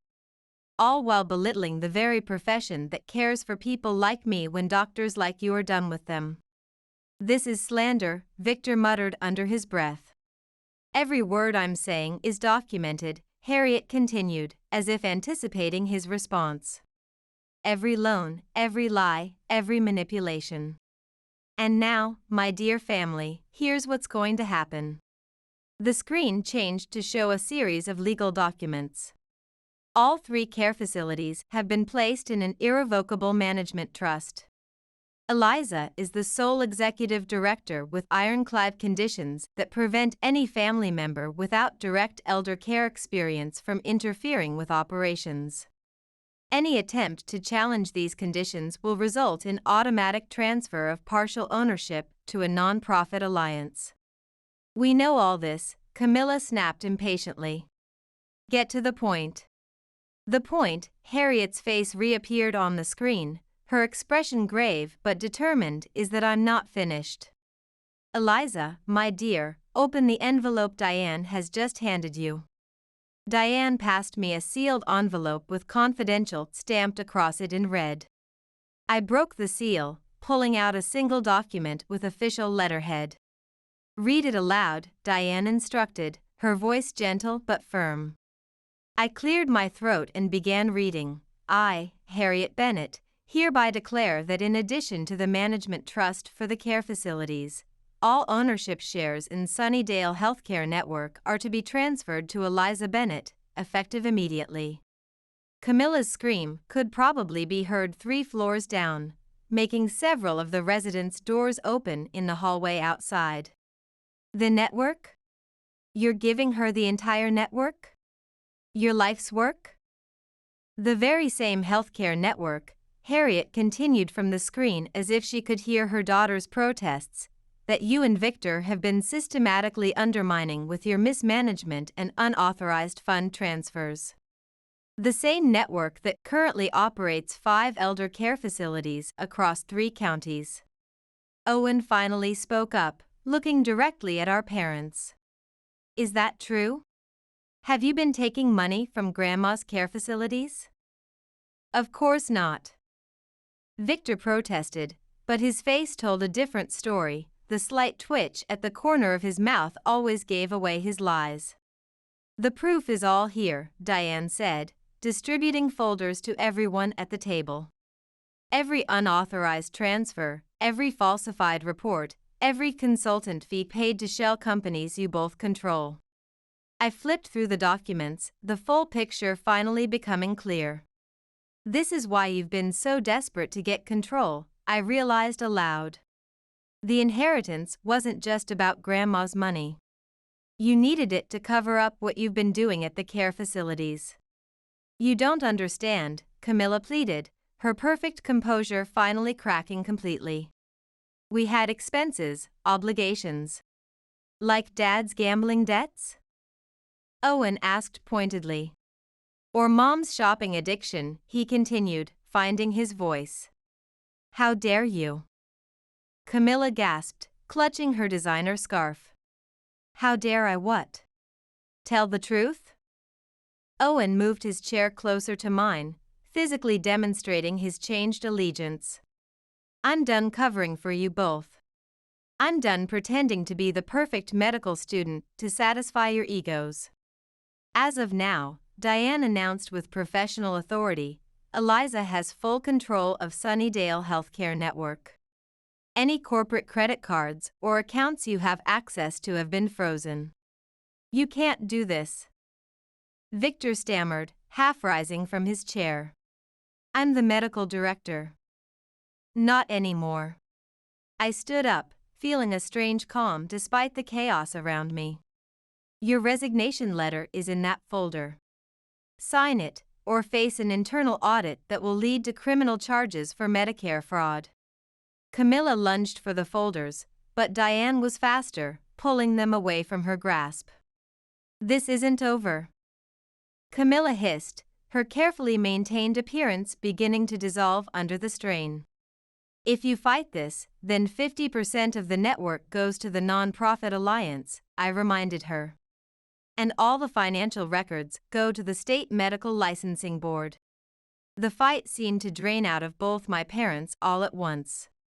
Victor just stared at the resignation letter, his hand shaking slightly as Diane placed a pen in front of him. "Sign it, Dad," Owen said quietly. "It's over." As Victor scrawled his signature, Harriet's voice filled the room one last time.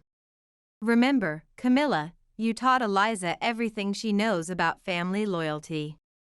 And Victor, you showed her exactly what happens when trust is betrayed. Consider this her graduation from your master class in manipulation." I picked up the signed resignation letter. "Diane will be in touch about transitional arrangements. For now, I think we're done here." "Eliza," Camilla called out desperately as I reached the door. "We're still your parents." I turned back one last time, meeting her gaze steadily. "Yes, you are. And that's the saddest part of all this. You could have just been my parents, but you chose to be something else entirely." The door closed behind me, leaving them with nothing but the echo of Harriet's final words and the wreckage of their own making.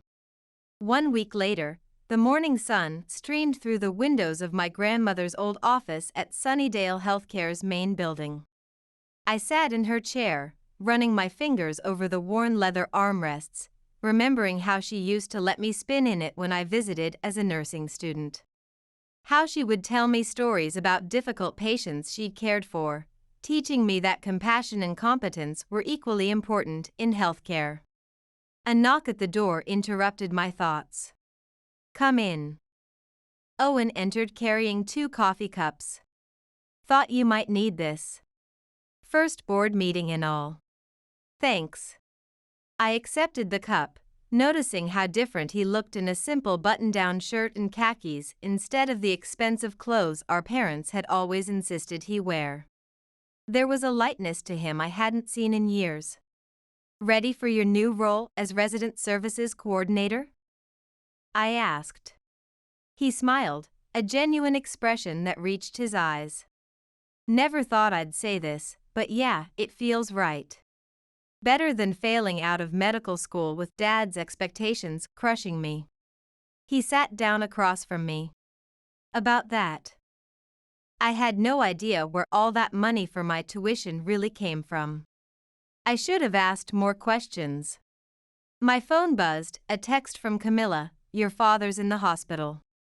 Please call immediately." "Let me guess," Owen said, seeing my expression. "Mom's trying the medical emergency trick again?" I showed him the text, then pulled up another app on my phone. "Dad's not in any hospital. He's at the Golden Shore Casino in Vegas. I saw his credit card alert this morning." "You still have access to his cards?" "Only the alerts. Figured we should keep tabs on them." I paused, scanning through my emails. "Have you heard from Diane?" "She's finished processing their termination paperwork. All company assets have been recovered," he reported. Though apparently Mom tried to empty the corporate apartment before security arrived. "Classic Camilla," I sighed. Owen shook his head. "You know, I always wondered why Grandma Harriet spent so much time teaching you about the care facilities. Now I get it, she knew what they were doing long before we did. I stood up, walking to the window that overlooked the beautifully maintained gardens where several residents were enjoying their morning walks with caregivers. The question is, what do we do now? I mused. Ms. Bennett, my assistant's voice came through the intercom. The board members are ready. Show them in, I replied, straightening my jacket. The boardroom filled quickly with people from across the healthcare network, facility directors, nursing supervisors, even a few resident representatives, a new addition I'd insisted on. I recognized the skeptical looks from some of the older members, the same dismissive glances Camilla and Victor used to give me. Good morning, I began, standing at the head of the table. I know many of you worked with my father and grandmother. Today, we're going to discuss some changes. I clicked through my presentation, outlining the new direction for Sunnydale Healthcare, improved staff-to-resident ratios, continuing education programs for care workers, family involvement initiatives. With each slide, I could see the skepticism turning to interest. And finally, I concluded, we're establishing the Harriet Bennett Foundation for Elder Care Excellence. 20% of our annual budget will fund programs helping improve quality of life for seniors and working conditions for caregivers. The room erupted in discussion. Owen caught my eye and nodded approvingly. My phone buzzed again, this time from Tessa. They're here. If you'll excuse me, I addressed the board, there's something I need to handle personally. In the lobby, Camilla and Victor stood arguing with security. They looked smaller somehow, less intimidating than they had my entire life. Let them up, I told the guards. Eliza. Camilla rushed forward. Finally, you're being reasonable, stop. I held up my hand. I'm not changing my mind. I'm not giving you money. I'm not reversing any decisions. Then why let us in? Victor demanded, his doctor's authority a mere shadow of its former self. To give you these. I handed them each an envelope. Information about gambling addiction support groups and financial counseling services. The foundation will cover all costs. We don't need charity, Camilla spat, but her hand trembled as she clutched the envelope. No, you need help. Real help. I stepped back. When you're ready to get it, call. Until then, we have nothing to discuss. You'd abandon your own parents? Victor tried his guilt-tripped voice one last time. No, Dad. I'm trying to save them from themselves. I turned to leave. The choice is yours. Epilogue. Back in my office, Owen waited with Tessa, who'd slipped in during the confrontation in the lobby. How'd it go? Tessa asked, perching on the edge of my desk. About as expected, I replied, feeling strangely light despite the emotional weight of the encounter. I picked up a framed photo from my desk, not the old family portrait that had sat there for years, but a new one of me with Tessa and Owen taken at Sunnydale's community garden during last month's resident picnic. 3 people surrounded by elderly residents with genuine smiles, not a forced grimace among them. For the first time, I admitted, I feel like I did the right thing. Not just for me, but for everyone we care for here. Grandma Harriet would be proud, Owen said, his voice steady with newfound confidence. Speaking of which, he opened my desk drawer and pulled out 3 crystal champagne flutes wrapped in tissue paper. Where did you find those? I asked, surprised. Grandma gave them to me last year, he explained. She said to keep them safe and bring them out when Eliza finally stands up for herself. She left this bottle for today specifically. He revealed an expensive bottle of champagne with a handwritten note still attached, for the day you both find your way.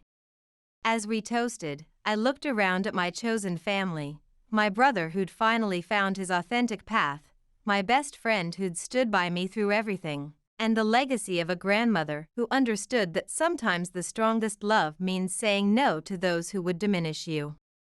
To freedom, Tessa proposed, raising her glass. To new beginnings, Owen added, his eyes clear and present in a way they hadn't been for years. And to finally writing our own stories, I finished, clinking my glass against theirs. Through the window, I watched Camilla and Victor walk slowly toward their car, envelopes still clutched in their hands. Maybe someday they'd understand the true meaning of family. Maybe they'd get the help they needed. Maybe they wouldn't. But for the first time in my life, their choices were no longer my burden to bear. The afternoon sun caught the etching on Grandma Harriet's old nursing pin that I now wore proudly on my lapel, "Care with dignity. Words to live by, for my residents and for myself." "Vivian, stop talking. You have no idea what you're saying," Miles hissed, his voice tight with panic. Vivian's words slurred slightly as she glared at him, her perfectly manicured hand gripping the edge of the table for stability. "I know exactly what I'm saying," she spat back. The healthy glow she'd been flaunting all morning had drained from her face, leaving her skin waxy and pale. "We've been planning this for months, ever since Eliza started landing every major account. You were supposed to make sure she drank that special smoothie today." My stomach twisted into knots as I continued recording on my phone, carefully keeping it partially hidden behind my purse. The company wellness event, ironically themed Healthy Body, Healthy Career, had transformed into something far more sinister than anyone could have imagined. The paramedics burst through the conference room doors, equipment bags slung over their shoulders. I quickly stepped aside, my heart hammering against my ribcage. As they assessed Vivian and transferred her onto a stretcher, I stopped recording and immediately sent the video to both my private email and my lawyer with trembling fingers. A precaution I'd started taking months ago when my suspicions first arose. Miles stood frozen by the refreshment table, the color draining from his face as he watched his carefully constructed plan spectacularly backfire. The green smoothie, the one he'd been so insistent I try this morning, was still sitting untouched where I'd left it after swapping cups with Vivian. My nursing background had taught me to trust my instincts, and the oddly medicinal smell beneath the kale and mint had triggered all my alarm bells. "I'll ride with her to the hospital," I announced to the paramedics, my voice steady despite the adrenaline surging through my body. I grabbed my bag and straightened my shoulders. After all, I should make sure my sister-in-law gets the proper treatment. I met Miles's terrified gaze across the room, my words carrying a double meaning that made him flinch visibly. "I'm sure the doctors will be very interested in learning exactly what was in that special smoothie recipe." The emergency room at Boston General was chaotic with its usual Friday morning rush as medical staff hurried to treat Vivian. I sat rigidly in the waiting room, clutching my phone and replaying the video I'd captured, the unmistakable tremor in Vivian's voice, the panic flashing in her eyes as the toxins she'd intended for me began affecting her instead. My heart ached with betrayal even as relief washed over me. After months of mysterious illnesses following meals with my husband and his sister, I finally had concrete proof that I wasn't suffering from paranoia or stress as they'd repeatedly suggested. I scrolled through my health app, reviewing the patterns I'd been documenting: elevated heart rate, drops in blood pressure, all following social events with Miles and Vivian. As a former nurse, I'd recognized the symptoms but couldn't prove their cause until now. "Family of Vivian Frost," a nurse called out, clipboard in hand. I stood up, scanning the waiting area and noting Miles's conspicuous absence. He'd mumbled something about moving his car nearly 30 minutes ago and had conveniently disappeared. "I'm her sister-in-law," I said, following the nurse through the double doors. The antiseptic smell triggered memories of my own career in healthcare before I'd switched to sales. "How is she doing?" The nurse's expression turned grave as she led me down the corridor. She's stable for now, but we found concerning levels of several substances in her initial blood work. She lowered her voice professionally. Dr. Lawrence would like to speak with you about some unusual findings. Dr. Lawrence, a tall woman with silver-streaked hair and perceptive eyes, was reviewing a chart outside Vivian's room. She looked up as we approached. Mrs. Donovan, she greeted me, extending her hand. Could you walk me through exactly what happened before your sister-in-law became ill? I took a steadying breath, pulling out my phone. I think you should listen to this first. I played the recording from the wellness event, watching as the doctor's expression transformed from professional concern to alarmed recognition. This is extremely serious, she said, making notes on her tablet with quick, precise movements. The substances we're detecting aren't things that accidentally find their way into a smoothie. We're looking at deliberate contamination with what appears to be pharmaceutically derived compounds. Just then, Miles appeared at the end of the hallway, his face ashen and glistening with nervous sweat. He'd clearly overheard the doctor's assessment. Eliza, he called, taking a hesitant step toward me, let me explain what's happening. Stay back, Dr. Lawrence warned firmly, pressing the nurse call button at the wall station. Security to room 305, please. Immediately. Miles raised his hands in surrender, his designer watch glinting under the fluorescent lights. This is all a terrible misunderstanding. Vivian was confused from whatever she drank. She had no idea what she was saying.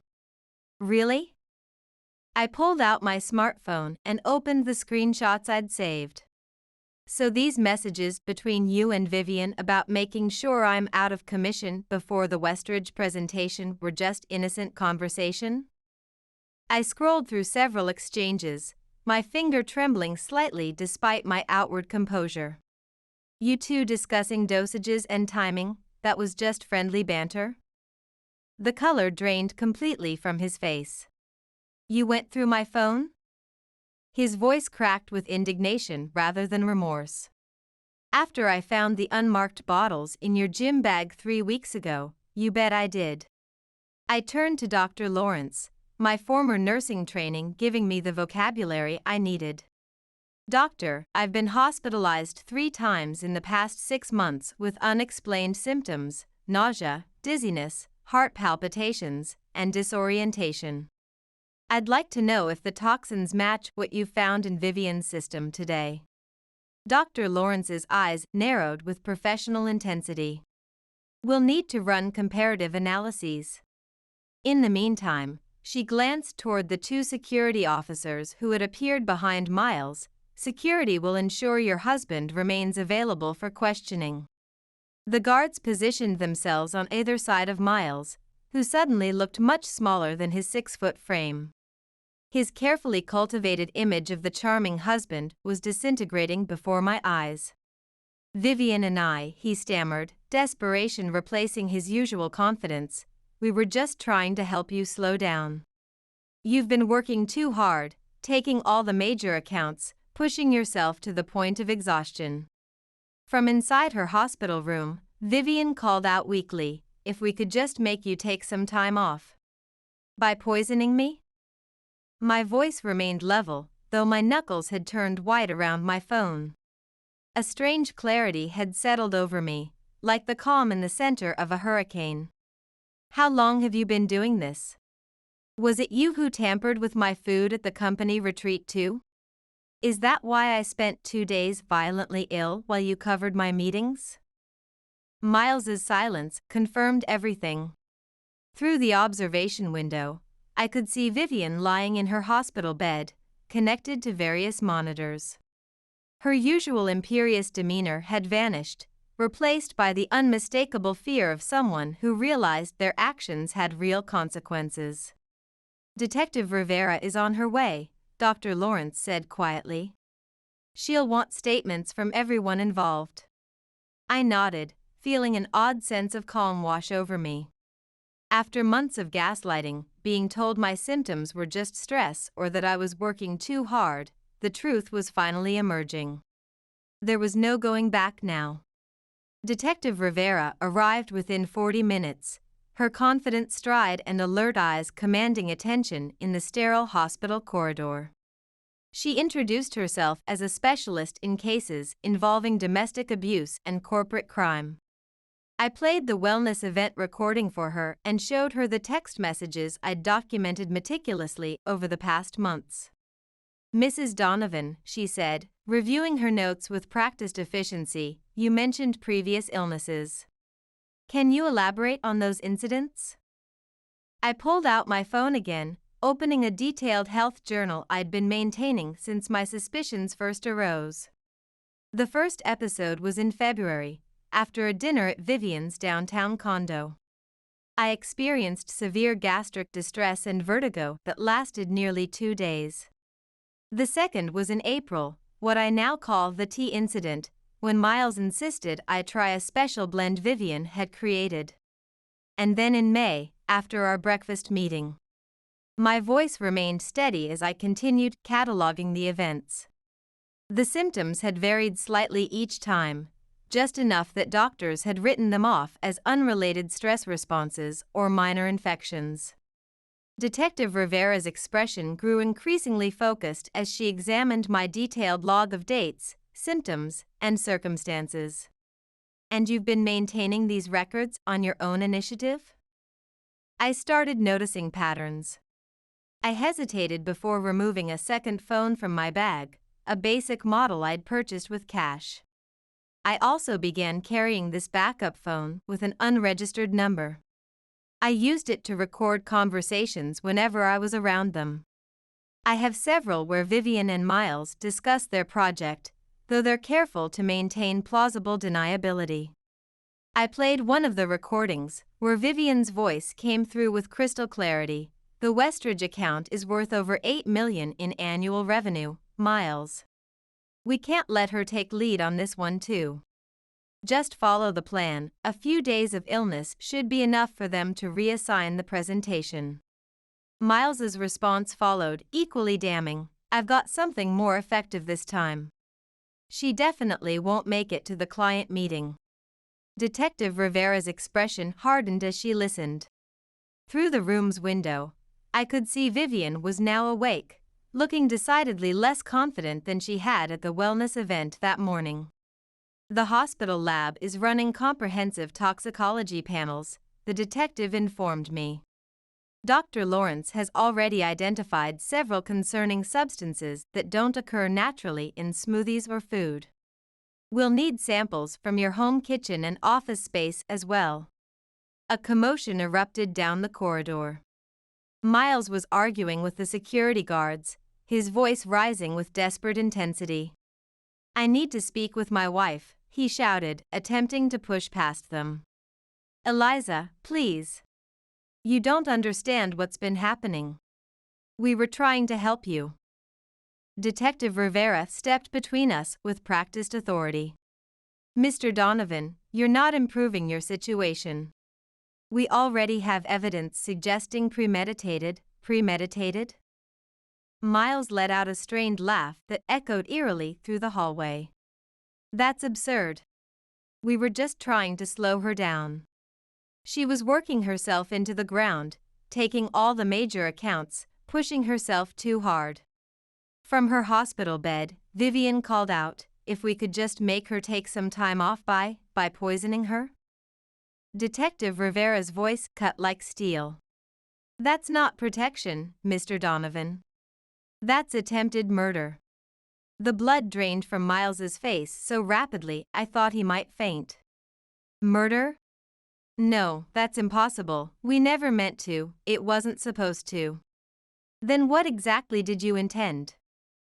I asked, my voice surprisingly steady despite the storm of emotions inside me. "When you put those substances in my smoothie this morning, what precisely was supposed to happen to me?" Miles's silence spoke volumes. Behind him, I could see Vivian watching through her hospital room window, her expression calculating even through her obvious discomfort. I recognized that look. She was frantically trying to construct a narrative, to reframe months of systematic poisoning as some misguided attempt to help me. "We'll need both their phones and electronic devices," Detective Rivera instructed the security personnel. "And I want officers posted at both doors. No one leaves until we receive the complete toxicology results." Dr. Lawrence entered Vivian's room with a tablet in hand, her expression grave as she reviewed the latest test results. Detective Rivera and I followed closely, while Miles remained in the hallway under guard. Vivian tried to sit up straighter in her hospital bed, but the tremors in her hands hadn't fully subsided. The medical monitors beeped steadily in the background, creating an ominous rhythm to our confrontation. "The toxicology report shows elevated levels of multiple concerning substances," Dr. Lawrence announced, her voice clinical yet tinged with unmistakable alarm. "Most troubling is the presence of a particular compound typically used in pharmaceutical research. This isn't something available to the general public." Vivian's already pale face blanched further. "That's completely impossible." Her voice cracked with panic. From the doorway, Miles called out, "It was just supposed to cause mild symptoms. Nothing dangerous." "Mild symptoms?" Detective Rivera countered sharply, pulling out her notebook. "Like the ones Mrs. Donovan experienced repeatedly over the past 6 months?" The door opened, and a second detective entered carrying a sealed evidence bag. "We found these in Mr. Donovan's desk drawer at their corporate headquarters," he reported, presenting several small unlabeled bottles alongside a notebook containing detailed handwritten notes about dosages, timing, and observed reactions.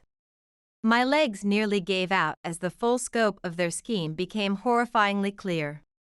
I gripped the edge of Vivian's bed to steady myself. "You were documenting everything? Like I was some kind of laboratory experiment?" "It wasn't like that," Vivian protested, though her voice wavered unconvincingly.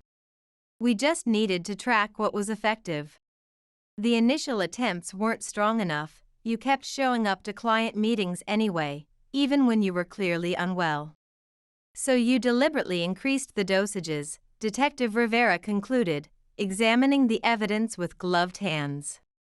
"Were you aware these substances could be lethal at higher concentrations?" A heavy silence fell over the room. Through the window, I could see Miles collapse into a chair in the hallway, head buried in his hands, the perfect image of a man watching his life implode.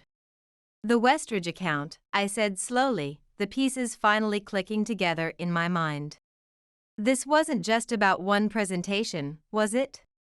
You needed me permanently removed because the client specifically requested me as their account lead after the initial meeting." Vivian's face contorted with a toxic mixture of fear and unrestrained anger. "You were destroying everything I'd built. I cultivated that client portfolio for 5 years, and then you waltz in with your background in healthcare and your perfect presentations, and suddenly everyone only wants to work with you." "And Miles said he could fix the problem," I finished for her. The unspoken implication, by killing me, hung in the air between us, heavy with its monstrous weight. "We weren't trying to," Vivian began defensively, but Dr. Lawrence interrupted her. "The concentration in the smoothie you consumed today," the doctor stated firmly, looking directly at Vivian, "was significantly higher than the traces we've identified in Ms. Donovan's previous medical samples. If she had consumed it as intended, the outcome would have been severe, possibly fatal." The clinical assessment landed like a physical blow. Even Vivian seemed momentarily stunned by the reality of what they'd nearly accomplished. Detective Rivera turned to her colleague. "We'll need comprehensive search warrants for both their residences and workplaces. And contact the pharmaceutical manufacturer listed on these labels, find out how they obtained these regulated substances." Vivian slumped back against her pillows, the fight visibly draining from her. "It wasn't supposed to go this far," she whispered, more to herself than anyone in the room. Miles kept saying we just needed one more attempt with a stronger dose. I stepped closer to her bed, my voice remarkably steady despite the storm of emotions raging inside me. Every time I got sick, every meeting I missed, every client I temporarily lost, you two were right there, watching and taking notes on how your poison was affecting me. What kind of people does that make you? The silence that followed felt suffocating. Outside in the corridor, I could hear officers reading Miles his rights as additional police arrived. Vivian stared blankly at her hands, unable or unwilling to meet my gaze. "Detective," I said, turning away from my sister-in-law, "I'm ready to provide my formal statement now." The trial spanned 4 grueling weeks, though it felt like an eternity. I sat in the courtroom each day, watching as the prosecution methodically presented their case against Miles and Vivian. The evidence was overwhelming: the bottles from Miles's office, their detailed journal documenting each poisoning attempt, the recorded conversations and incriminating text messages discussing their project. What struck me most powerfully was their demeanor throughout the proceedings. Vivian, normally so impeccably polished and commanding, appeared diminished in her defendant's chair. Miles couldn't even look in my direction, keeping his gaze fixed on the table or floor as expert witnesses detailed the potentially fatal effects of the substances they'd been administering to me. Dr. Lawrence's testimony proved particularly damning. She presented a comprehensive analysis showing how they had systematically increased the dosages over time, demonstrating clear intent to cause increasingly serious harm. A pharmaceutical company representative confirmed that Vivian had diverted the compounds through her position in their research division, falsifying records to cover her tracks. The defendants exhibited a calculated, escalating pattern of behavior, the prosecutor emphasized in her powerful closing statement. This wasn't merely corporate sabotage or an attempt to sideline a competitor. This was a systematic, premeditated attempt to seriously harm Mrs. Donovan, with a clear escalation that could have ultimately resulted in death. When the verdict was finally read, I felt no sense of triumph, only profound relief tinged with lingering sadness. Both Miles and Vivian were found guilty on multiple counts, including attempted murder and criminal conspiracy. The judge's words resonated through the hushed courtroom: the premeditated nature of these actions, carried out against a family member over an extended period, with clear escalation of intent to harm, demands the maximum sentence under the law. I watched silently as they were led away in handcuffs, contemplating how professional jealousy and personal resentment had transformed 2 seemingly successful people into something unrecognizable. Their careers, their reputations, their freedom, all sacrificed in a calculated attempt to destroy me simply because I'd excelled at my job. As the courtroom began to empty, my company's CEO approached and quietly assured me my position would be waiting whenever I was ready to return.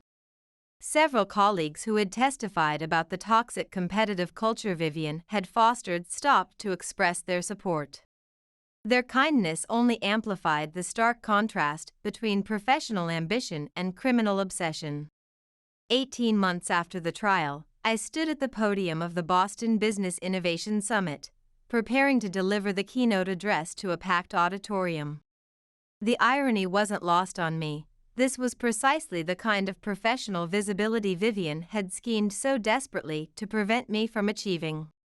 The Westridge account, which she and Miles had been willing to poison me for, had blossomed into several major client relationships, establishing me as one of the top sales executives in the New England region. The stage lights felt warm on my face as I surveyed the audience of industry leaders and ambitious professionals. My journey to this moment had been far from the traditional path to success, but perhaps that made it all the more meaningful. True success isn't merely about talent or determination, I began, my voice steady and clear through the microphone. It's fundamentally about integrity and building genuine relationships based on mutual trust and respect. I paused deliberately, letting the words settle across the room. Sometimes, the greatest threats to our professional journey come from those we least expect, even those closest to us. But surviving those challenges doesn't just make us resilient, it transforms us into more authentic leaders. As I continued my presentation, I shared insights on ethical leadership and creating healthy workplace cultures without directly referencing my personal ordeal. The audience responded with enthusiastic engagement, many furiously taking notes or nodding in recognition of truths that resonated with their own experiences. After the speech concluded and the applause faded, I found myself surrounded by attendees eager to connect. A young woman with determined eyes and a firm handshake approached me last, waiting patiently until the crowd had thinned. "That was incredibly powerful," she said, introducing herself as a recent MBA graduate beginning her career in medical sales. "Everyone knows parts of your story from the news coverage, but what they don't talk about is how you maintained such poise throughout everything. How did you stay focused when your world was collapsing around you?" I considered her question carefully, recognizing the genuine curiosity behind it. "I concentrated on what I could actually control," I told her, recalling the clarity that had emerged from the chaos. "I gathered evidence methodically, trusted my instincts when everyone was telling me I was overreacting, and refused to let fear dictate my choices or derail my professional goals. Most importantly, I discovered which colleagues were truly allies, people who valued merit over office politics." Her grateful smile reminded me of myself before everything had happened, and I felt a surge of responsibility to help create safer professional environments for the next generation. Later that evening, back in my hotel room, I received an email from the Westridge CEO confirming they were extending their contract for another 3 years with an expanded scope. I smiled, remembering how differently things might have unfolded if I hadn't trusted my former nurse's intuition that day at the wellness event when I noticed the strange medicinal undertone in that supposedly healthy smoothie. The morning newspaper had included a small article about Miles and Vivian beginning their prison sentences after their appeals were denied. I'd glanced at the headline but hadn't read further. Instead, I opened my laptop and focused on finalizing the proposal for my newest client project, a healthcare communications initiative that leveraged both my sales expertise and my background in nursing. The Boston skyline glittered outside my window as night fell, a fitting backdrop to my reflections. I realized that the greatest form of resilience wasn't about getting revenge or even justice. It was about moving forward purposefully and succeeding despite those who tried to undermine you. The professional landscape I now navigated was changed forever by what had happened, but so was I, stronger, more discerning, and determined to create positive impact through my work. The following morning, as I checked out of the hotel, my phone buzzed with a message from my company's ethics committee. They wanted me to help develop new workplace safety protocols and anti-harassment training. I smiled as I texted back my acceptance, finding perfect symmetry in transforming my personal trauma into institutional protection for others.